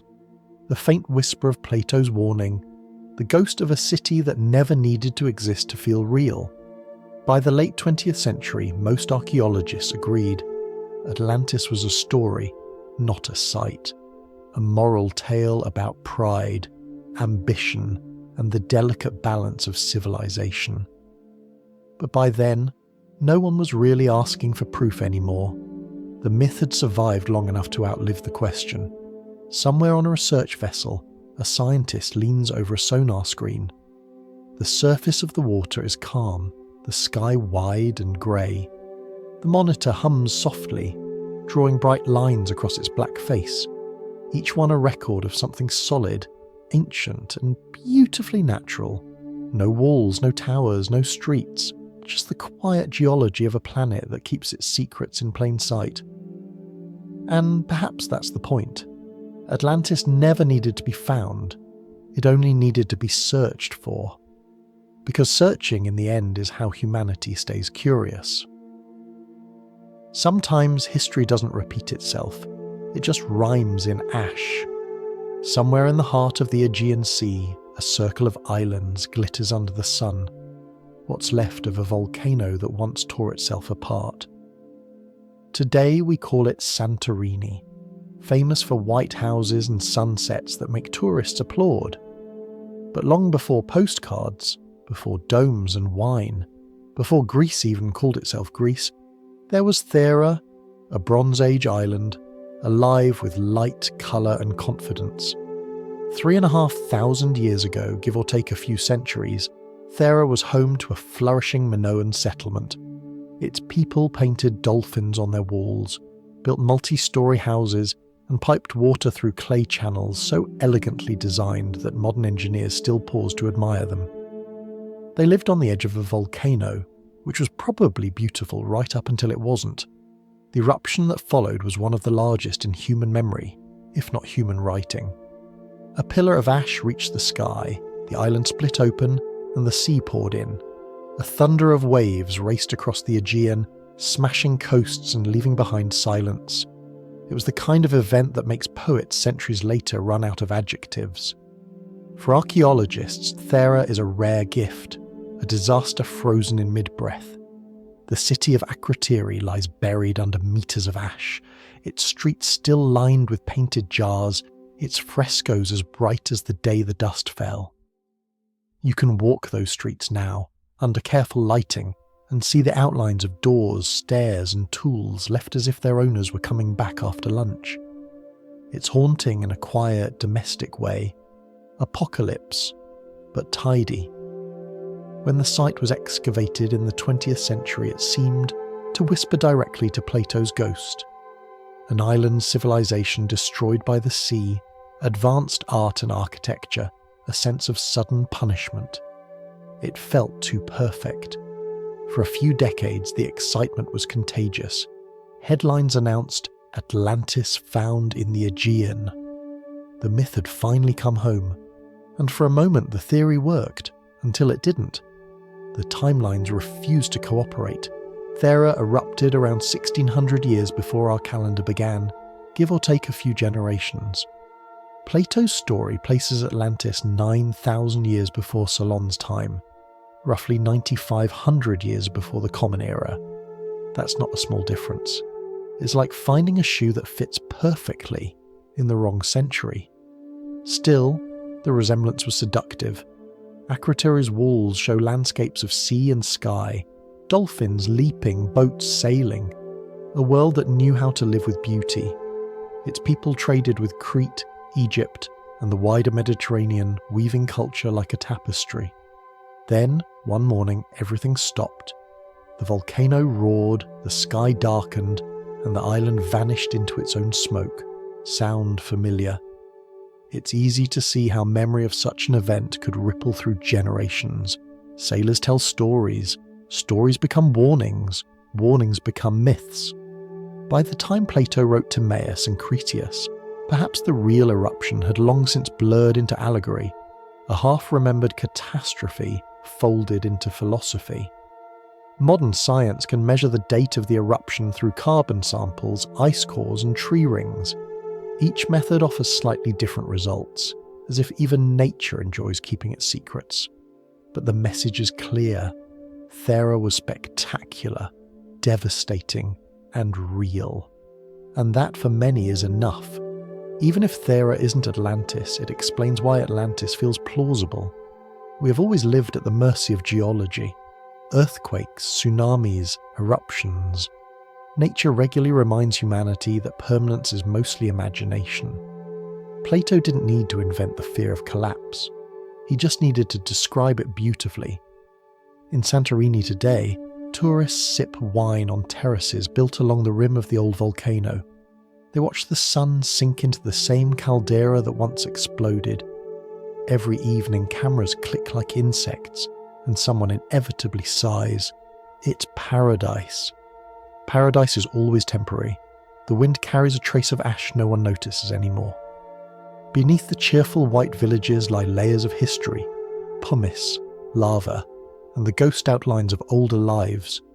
The sea below, so calm and blue, once boiled. It's a pleasant illusion, this piece, and maybe that's what draws us. Human beings are comforted by ruins that stopped burning a long time ago. When scholars compare Thera and Atlantis, they often say, the fit is too good to ignore. But myths don't need perfect matches. They only need echoes. It's not the facts that make people nod. It's the feeling that history remembers more than it records. The truth is, we still don't know whether survivors of the eruption carried fragments of their story to Egypt or Greece. We only know that stories travel better than people. A fisherman's tale told on a long voyage might become philosophy in another language, and a cautionary myth 1,000 years later. Maybe that's how Atlantis began, not as a lie, but as a memory reassembled by strangers. And maybe Thera is the proof not of a city that sank, but of humanity's need to keep telling itself that every fall has a meaning. When you stand at the rim of Santorini at dusk, it's hard not to think about it. The sea gleams like liquid glass. The air smells faintly of salt and sulphur. Somewhere beneath that calm surface is the echo of a world that once disappeared overnight.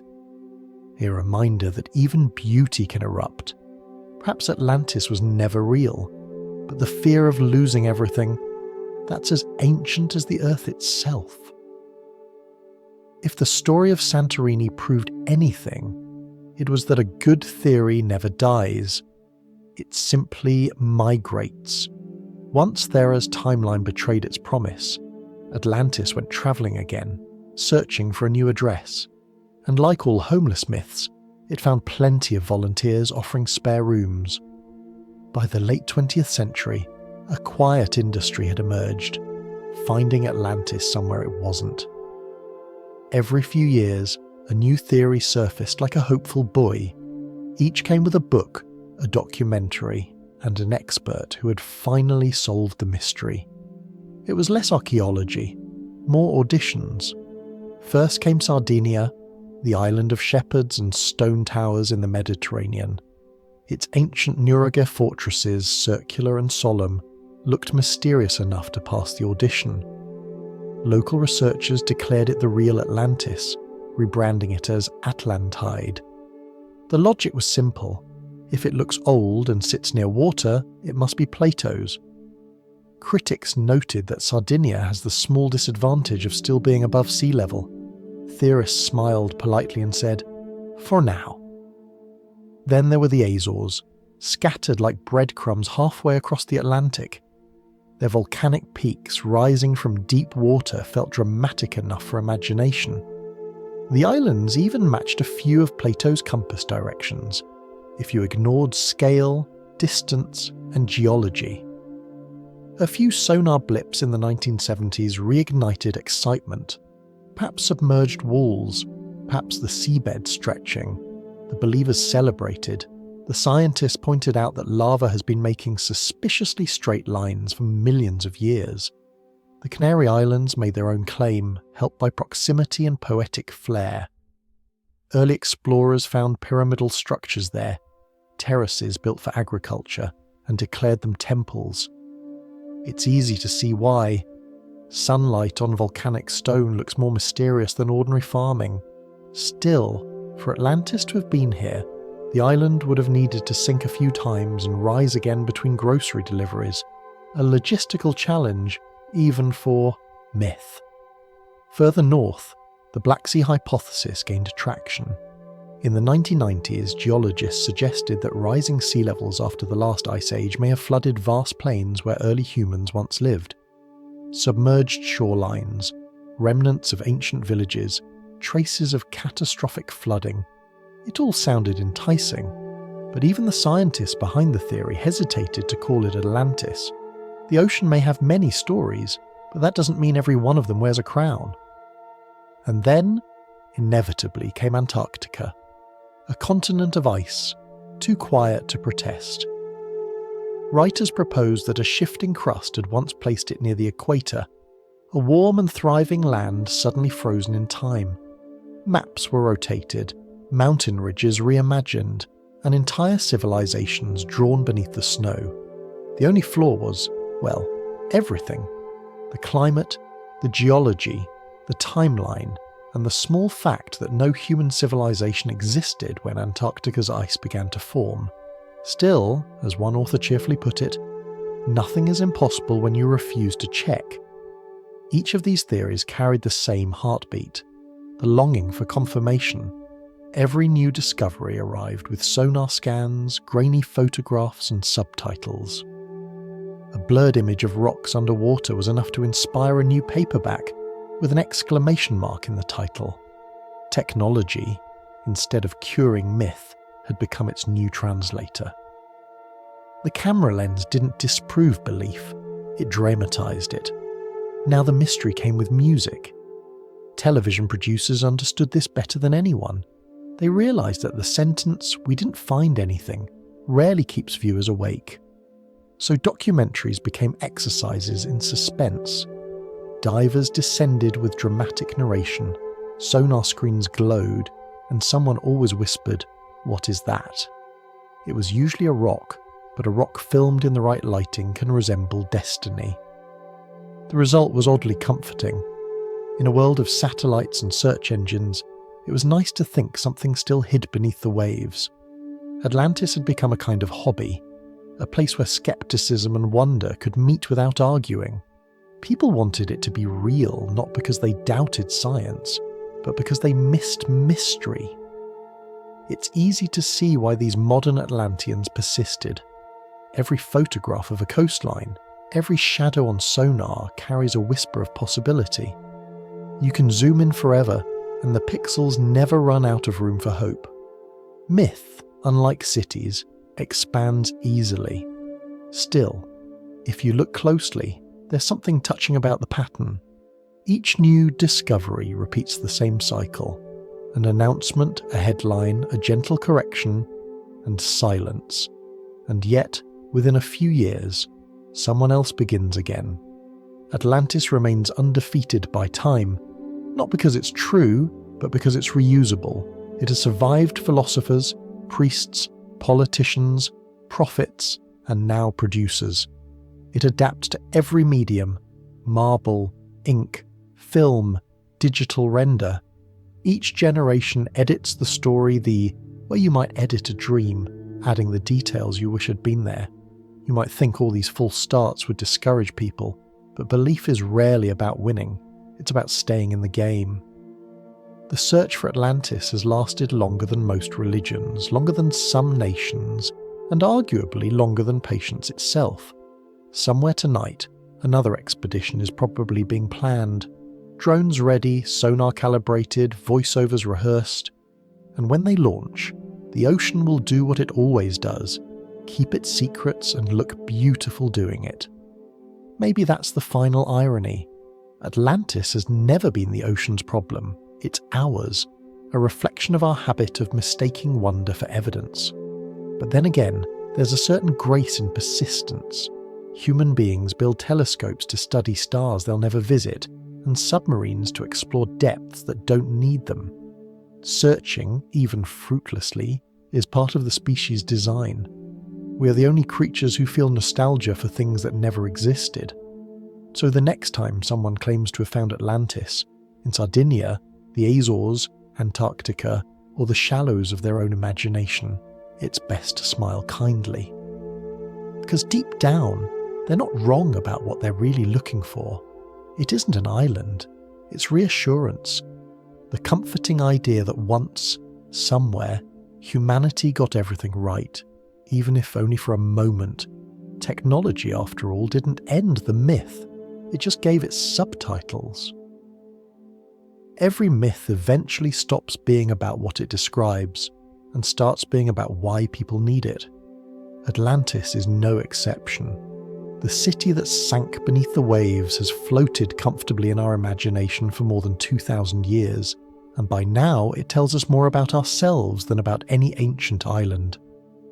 If you trace the story from Plato to the present, you notice a pattern. The less evidence there is, the more meaning people find. When we stop believing a myth as history, we start believing it as metaphor, and Atlantis, patient, glittering, drowned, has become the perfect mirror for modern anxiety. At its core, the myth is a story about losing control, a civilization too confident, too clever, too comfortable, brought low by its own brilliance. It's the oldest fear dressed in marble, that success is fragile and the sea is always waiting. Perhaps that's why the myth resurfaces whenever the world feels unstable. In times of empire, it becomes a warning. In times of collapse, a comfort.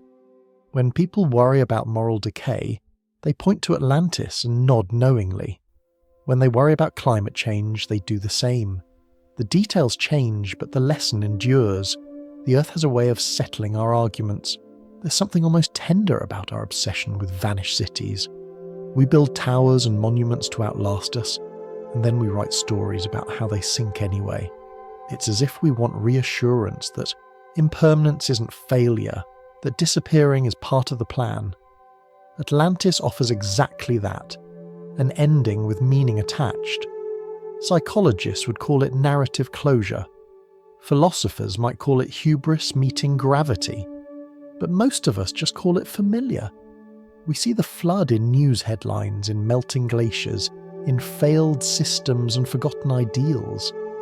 Atlantis isn't a city anymore. It's a feeling, that quiet dread that everything built to last might still be temporary. Of course, humans have a peculiar habit of turning anxiety into art. The more we fear collapse, the more beautifully we describe it. Poets write about lost golden ages. Filmmakers build underwater worlds that glow like cathedrals. Gamers explore ruins that hum with nostalgia. Even scientists studying tectonic plates and climate cycles sometimes sound like storytellers. The language of loss is surprisingly creative. It's not just fear that keeps Atlantis alive, it's longing. Longing for unity, for simplicity, for a time when everything supposedly made sense. Every generation imagines a past where wisdom was whole and humanity less distracted. Atlantis becomes the memory of that imagined coherence, the world before the Wi-Fi signal. Modern life, with its glowing screens and endless noise, amplifies the ache. We carry more knowledge than any society in history, and yet we feel strangely disconnected from it. We build smartphones and still dream of stone circles. We orbit satellites and still miss the sound of oars on water. Progress gives us power, but not always peace. Atlantis offers a story that explains the imbalance. We've been here before, and we'll be here again. In a strange way, the myth helps us practice humility. It reminds us that even the brightest civilizations can overreach, and that arrogance has excellent buoyancy, but poor balance. The flood, literal or metaphorical, is always nearby. And though we know this, we keep building cities, systems, stories, pretending that this time will be different. Maybe that's optimism, maybe it's denial. Either way, it's very human. You could also say Atlantis survives because it's emotionally efficient. It compresses every great tragedy into one clean narrative: hubris, punishment, regret. It lets us process the chaos of history in a single image, a city sinking gracefully into blue. It's grief that comes pre-packaged, suitable for bedtime. But there's one more reason the myth refuses to drown. It gives us a way to talk about the things we don't know how to fix. When ecosystems collapse, we call it the world sinking. When institutions fail, we say they went under. Even language has learned to tread water. Atlantis, once an island, has become a metaphor for every system overwhelmed by its own weight. In that sense, the story isn't really about the past. It's about now, the slow motion floods of data, distraction, and exhaustion that define modern life. We may not fear the literal ocean anymore, but we still drown in busyness, information, and expectation. Perhaps that's why the image of a lost city feels so peaceful. Down there, everything has finally stopped trying. There's comfort in imagining a place where striving is over, where perfection exists only in memory, not in maintenance. Atlantis promises rest, even if it's under a few miles of salt water. Of course, none of this is new. Ancient Egyptians dreamed of eternal order rising from chaos. Medieval writers imagined heaven as a city that could never fall. Plato simply gave the idea a coastline. Every culture builds its own Atlantis, because every culture fears its own flood. If you listen closely, the myth whispers the same message each century. The world isn't ending, it's resetting. And humanity, ever the optimist, keeps hitting restart with a mixture of guilt and hope. So maybe it doesn't matter whether Atlantis was real. Maybe its purpose was never to describe a location, but to teach a posture, a way of looking at civilization with equal parts pride and humility. The story says, build beautifully, but remember the tide. You might say we've replaced the sea with a screen. The glow is different, but the depth is the same. We scroll through digital waves, searching for meaning among the debris of information. And somewhere beneath the algorithms and updates, that same old longing waits for connection, for coherence, for proof that what we build matters. Atlantis isn't under the ocean.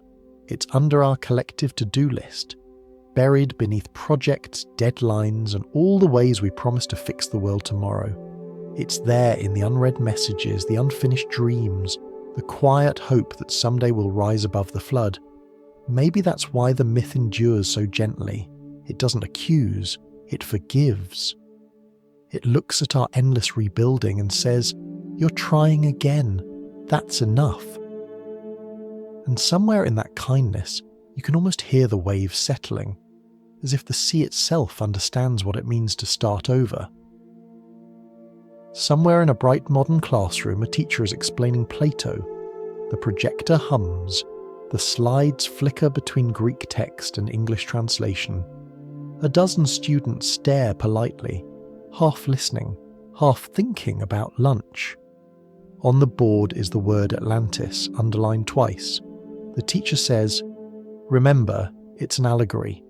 Plato made it up to teach a moral about arrogance." The class nods.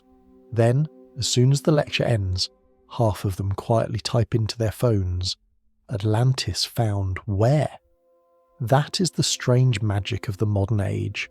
We teach skepticism, and curiosity finds the loophole. In theory, everyone knows the myth isn't literal. In practice, everyone hopes it might be. The internet has turned education into a conversation with a very loud echo. Even the most patient teacher competes with search engines that promise answers faster than thought. You can show students evidence, maps, timelines, but one headline reading "Ancient City discovered under the sea" will undo a semester of philosophy in 30 seconds. Critical thinking is a life raft many refuse to board. Still, it's hard to blame them. Atlantis was designed to tempt the imagination. Plato wrote it as a warning wrapped in wonder. It's the same technique modern storytellers use. Give people a moral, but disguise it as adventure. So when students drift toward documentaries and conspiracy videos, they're not rejecting knowledge, they're looking for a better story. The irony is that Plato would have approved of their curiosity. He believed knowledge began in wonder. He just might have wished for a more reliable source than a video titled "Shocking Proof NASA is Hiding Atlantis." Somewhere between academia and algorithm, the myth still does what it was meant to do: make people question what they know. The difference is that now the questions come with background music and ads. You can almost picture a philosophy professor sighing as she scrolls through comment sections after grading papers. Someone has written, "What if Atlantis was under Antarctica?" Someone else replies, "Wake up, sheeple." The teacher closes the laptop, rubs her eyes, and whispers to herself, "Plato warned me about this." And yet, There's something admirable in all the noise. Curiosity survives every syllabus. The same longing that drove sailors to map the ocean now drives students to map the internet. The tools have changed, but the desire is the same, to touch the unknown and call it ours. In another part of the world, far from fluorescent classrooms and glowing screens, an archaeologist kneels in the dust. He's brushing soil from a fragment of pottery no bigger than a fingernail. He's been doing this for hours, maybe days. Around him, the desert hums with quiet heat. Each stroke of his brush is a sentence in a language older than words. He doesn't call what he's looking for Atlantis. He just calls it context. Real archaeology is not about finding lost cities. It's about listening to the earth one grain at a time. There are no eureka moments, only slow realizations, patterns, layers, hints of how ordinary people once lived and forgot to be mythical. To the world of viral discovery, this looks painfully dull. To him, it's sacred work.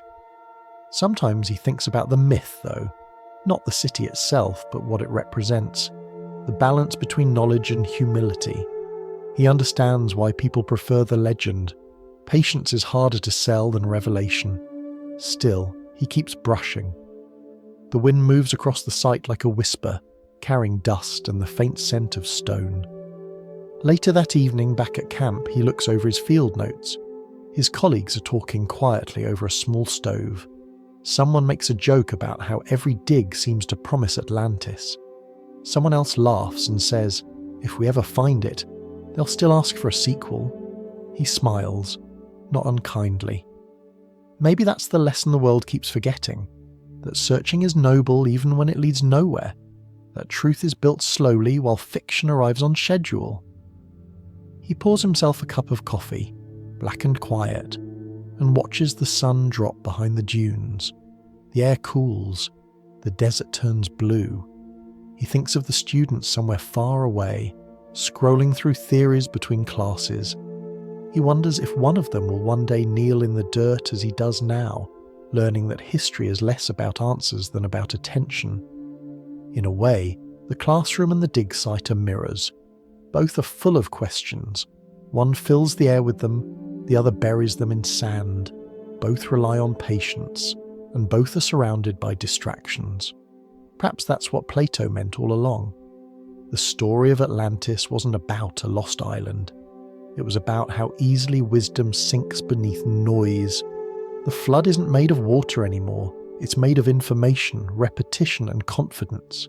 Every generation has to build a new raft of doubt to stay afloat. In modern education, the myth lives on as an uninvited guest. Teachers dissect it for moral lessons, historians for context, psychologists for metaphor. And still, each year someone asks, but what if it's real? The question never dies because it's the most human one we have. What if? It's the heartbeat behind every discovery, every mistake, every sentence ever written in hope. You can almost hear Plato sighing fondly through the centuries. He never meant for Atlantis to survive the syllabus, but maybe he would understand why it did. After all, it's hard to kill a story that promises both catastrophe and perfection. It's too relevant, too familiar, too true in spirit if not in fact. So the classroom keeps teaching the warning, and the world keeps chasing the wonder. Between them stands the archaeologist, patient and unhurried, brushing away sand that used to be ocean. Somewhere in that motion, quiet, repetitive, steady, the myth almost finds peace. And if you listen carefully, you can hear it too. The faint sound of dust settling, the soft scratch of a brush on stone. A reminder that truth, unlike legend, rarely makes headlines. If Plato could somehow visit the 21st century, he would probably be impressed by how many people still talk about his unfinished story, and mildly horrified by what they've done with it. His sober dialogue about moral decay has become a cinematic universe, with soundtracks, explosions, and merchandising. Atlantis, once a warning whispered in candlelight, now glows in neon on screens around the world. It began quietly, as all reinventions do. In the 19th century, writers like Jules Verne and H. Rider Haggard realised that lost civilizations were the perfect stage for adventure. Their heroes descended into oceans and jungles, discovering forgotten technologies and conveniently bilingual priests. By the time Verne's 20,000 Leagues Under the Sea sent Captain Nemo gliding past the ruins of Atlantis, the myth had officially joined the age of steam. The moral had drowned, but the view was spectacular. Then came the pulps, bright covers, cheap paper, and louder dreams. Atlantis turned modern, sometimes futuristic, sometimes alien.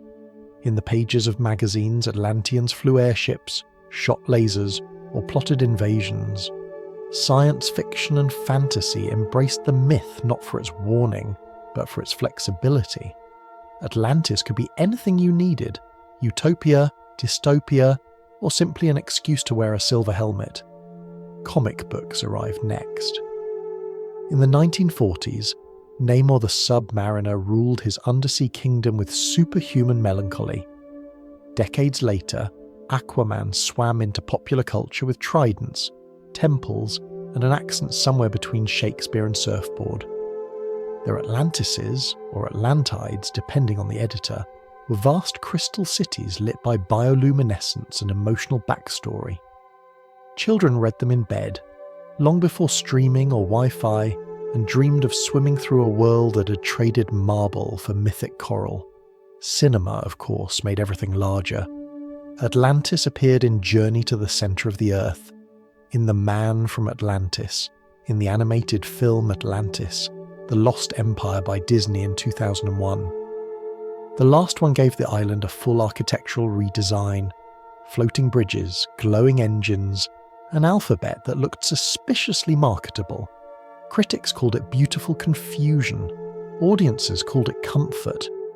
At least they said the animation budget finally finished the dialogue Plato didn't.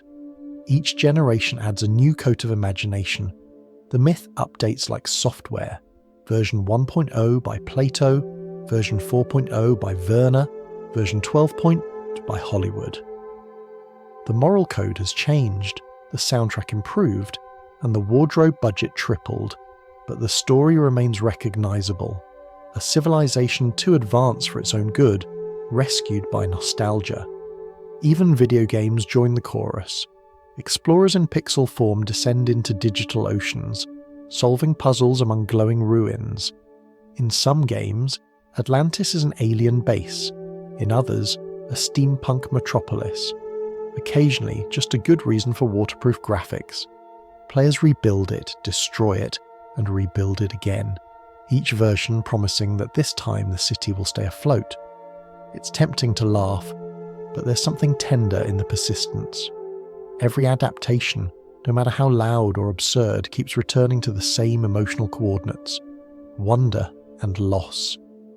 Atlantis in popular culture has become less a place and more a mood.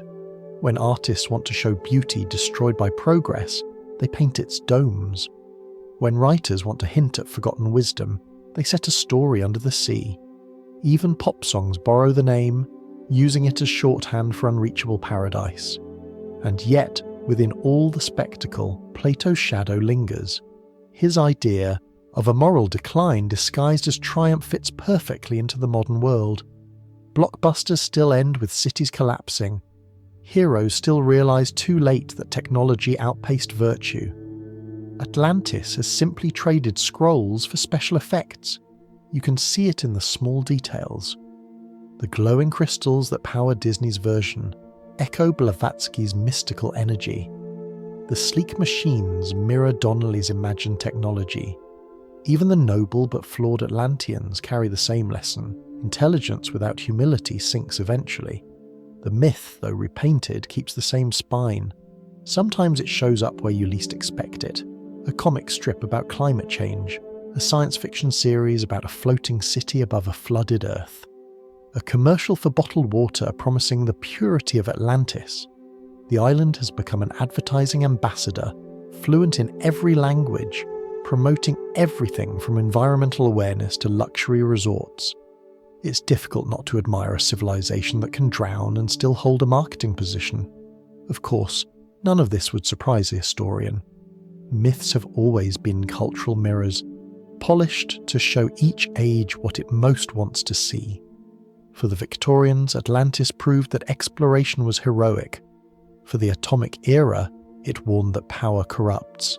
For the digital era, it's a screensaver, calm, blue, and endlessly looping. And maybe that's not so bad. At least people are still thinking about it. Most allegories fade. Atlantis keeps learning new choreography. It reminds us that meaning doesn't have to stay in museums.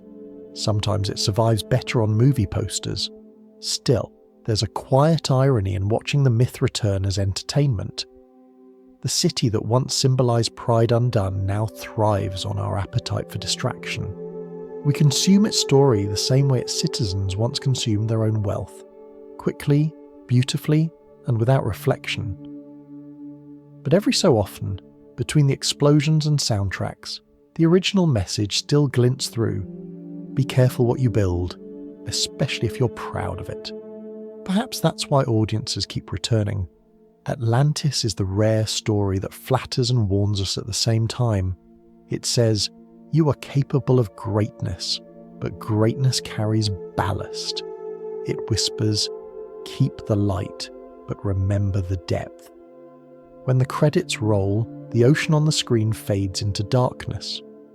Somewhere, a viewer stares for a moment longer, feeling that odd combination of awe and melancholy. The sense that perfection always costs more than it promises. And that really is the point. The myth survives because it has found its favourite medium, light itself.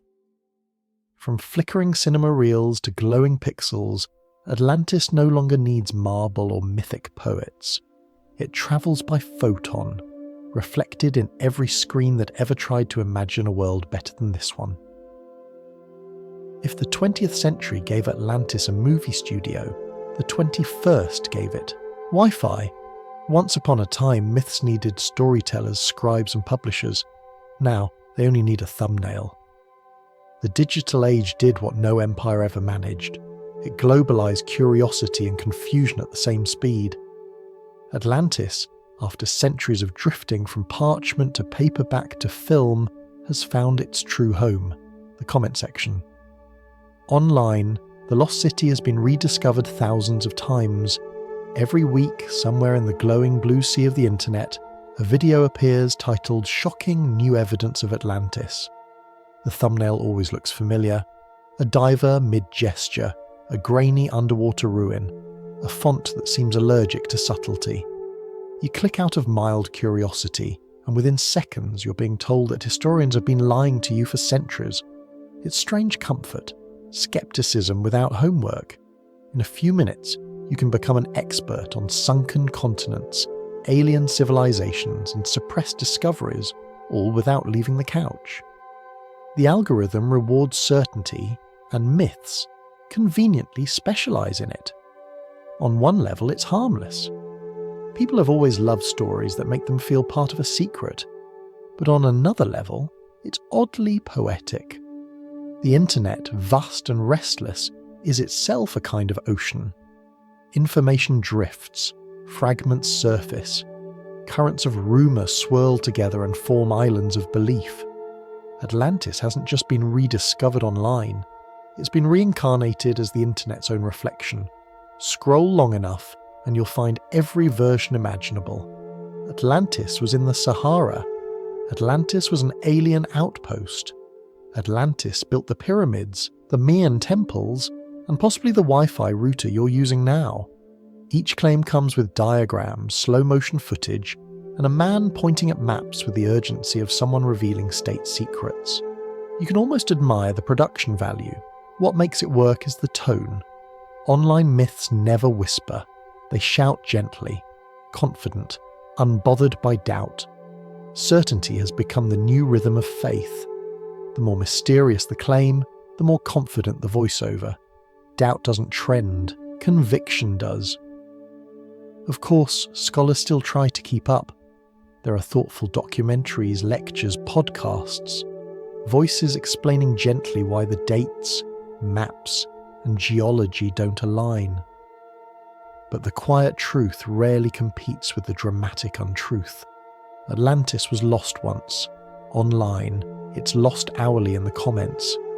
And yet, even amid the noise, there's a strange democracy at work. Everyone, for better or worse, can contribute to the myth now.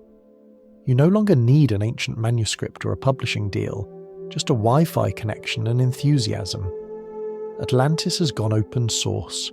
In some corners of the internet, people collaborate to rebuild it in digital form. They share sketches, speculative maps, and virtual tours.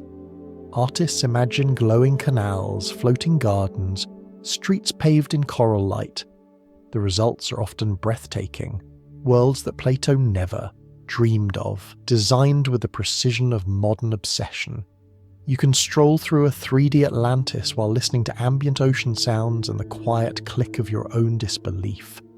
Meanwhile, the same algorithms that spread conspiracy videos also promote art. Some viewers leave comments like, "I know it's not real, but I want it to be." That's the honest core of the myth, not deceit, but desire. Atlantis has become the internet's favourite bedtime story. Comforting, endless, replayable. You could argue that the digital sea is deeper than the real one. The ocean hides ruins, but the web hides versions. Every post, every comment, every remix adds another layer to the sediment of meaning. The difference is that data never decays. The myth doesn't just survive here, it multiplies. And maybe that's fitting. Plato's Atlantis was never meant to be proven or disproven. It was meant to be discussed, an idea that forced people to question the boundaries between knowledge and arrogance. In that sense, the internet is exactly what the philosopher predicted, a forum where wisdom and noise coexist, occasionally colliding, occasionally illuminating each other. Still, there's a quiet sadness in the scroll, so much information, so little patience. You watch a video about Atlantis, then another, until the myth dissolves into background content. One more ancient story flattened into pixels. The blue light replaces candlelight. The hum of servers replaces the turning of pages. And somewhere in that exchange, the intimacy of storytelling slips away. Yet, even here, something meaningful remains. People are still asking the same questions Plato asked. What makes a civilization fall? What do we owe to truth? What do we fear in progress? The medium has changed, but the curiosity hasn't. Maybe that's why the myth feels so comfortable online. It doesn't care whether it's treated as history or hashtag, it just wants to be shared. And every time someone presses upload, Atlantis rises again. Not from the ocean, but from the need to connect. You can almost imagine it. Billions of glowing screens, each one a tiny wave in a vast digital sea. Somewhere among them, someone is writing another post, another theory, another dream. They'll click publish, and for a moment Atlantis will surface again, glimmering, impossible, perfectly pixelated.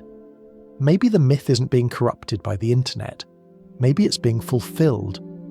For the first time in history, the whole world can argue, imagine, and remember together. It's messy, it's noisy, but it's alive. Atlantis, after all, was never just about knowledge. It was about conversation, and conversation, like the tide, always comes back. So perhaps we shouldn't mourn the endless theories and thumbnails. They're proof that humanity, even surrounded by technology, still dreams in water. And as long as we keep searching, arguing and laughing about what might be hidden below, the myth has done its job. It keeps us curious, it keeps us humble, it keeps us human. Maybe the digital sea is deeper than the real one, not because it hides more secrets, but because it hides more of us. There's a point, somewhere between curiosity and fatigue, where every search for Atlantis ends the same way, in reflection. Not about where the city was, but why it mattered to find it at all. After all the expeditions, theories, and comment sections, you start to realise something quietly humbling. Atlantis never sank because of the ocean. It sank because of us, and it keeps resurfacing for the same reason. Every era builds its own version. Plato made it a parable about virtue and pride. Victorians made it a reassurance of progress. Mystics made it a prophecy. Filmmakers made it a spectacle. And the internet made it a screensaver with opinions. Each generation finds what it needs, a mirror disguised as an island. Perhaps that's why the myth still feels alive. It's not about archaeology anymore. It's about memory, not collective memory, but something deeper, that private nostalgia for a world that must have been simpler, purer, less exhausted. We imagine a time before noise, before data, before doubt, a city where knowledge and harmony coexisted, where beauty didn't need justification, and where people somehow got it right. Atlantis is that wish turned into geography. Of course, the irony is obvious. If we ever did find the ruins, half the world would argue about them before the dust settled. One half would claim divine proof, the other would claim tourist revenue. The moral lesson would scroll by unnoticed between ads. Maybe it's a mercy that the city stays missing. It works better as an idea, portable, indestructible, immune to bad reviews. Standing on a quiet beach at dusk, you can almost feel why the story endures. The sand is cool, the air smells faintly of salt and time. Each wave that touches your feet carries centuries of sediment, particles from mountains, cities, and bones long forgotten. Somewhere in that mixture might be a fragment of the real past, a molecule from an island that once existed, or maybe from one that only ever did in words. It doesn't matter which. The sea remembers both equally. Civilizations, like coastlines, are temporary agreements with time. We build walls against waves, systems against chaos, and then watch them dissolve anyway. It's not tragedy, it's maintenance. Every generation thinks it's the first to worry about collapse. Every generation leaves behind evidence that it wasn't. Atlantis, in that sense, isn't a warning, it's a confession. We keep pretending we're permanent, knowing we're not. Still, the myth does something generous. It turns failure into poetry. A sunken city becomes a symbol of depth, not defeat. Even our mistakes, it suggests, can shine under pressure. Maybe that's why people keep looking for it.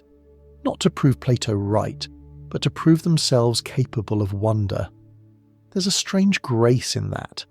For thousands of years, we've carried this story forward, refining it, repainting it, misunderstanding it beautifully. We have built an entire discipline, archaeology, partly to chase a metaphor. And in doing so, we've learned more about ourselves than any lost civilization could teach. You can see it in the quiet gestures of modern life, in the geologist holding a fossil that outlived continents, in the architect drawing blueprints as if buildings could defy time, in the writer who begins another story about the world ending, but secretly hopes it won't. Atlantis survives through them, not as evidence but as empathy. A reminder that impermanence is not the same as failure. Maybe that's what Plato wanted all along, not belief, but awareness. His island was never meant to distract us from reality, but to make us look at it more clearly. The city that drowned because it thought it couldn't.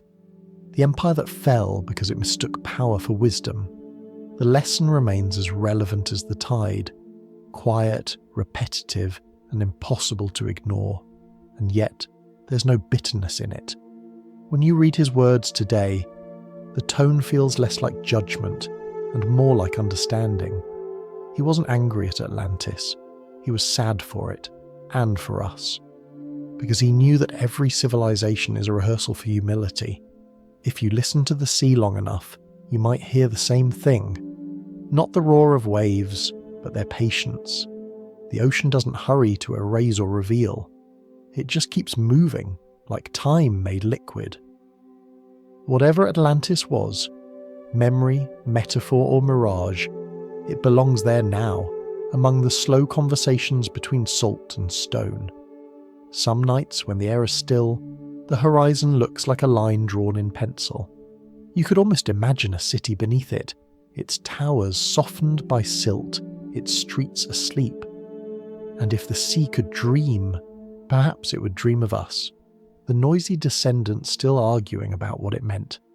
That, maybe, is the truest legacy of Atlantis. It made us curious enough to keep asking. Curiosity, after all, is the only thing that survives every flood. So, if you find yourself staring at the waves tonight, let the mind drift a little. Think about all the civilizations that have risen, burned, rebuilt, and forgotten. Think about how each one believed it would be the exception, and then smile, because you're part of that same brave delusion, still building, still searching, still telling stories. Atlantis never drowned. It just moved inside us, that quiet wish that someone somewhere once did it better, and that somehow is how it all made sense. If you're still awake, congratulations. You've survived another century. If you're asleep, even better. You've escaped it entirely.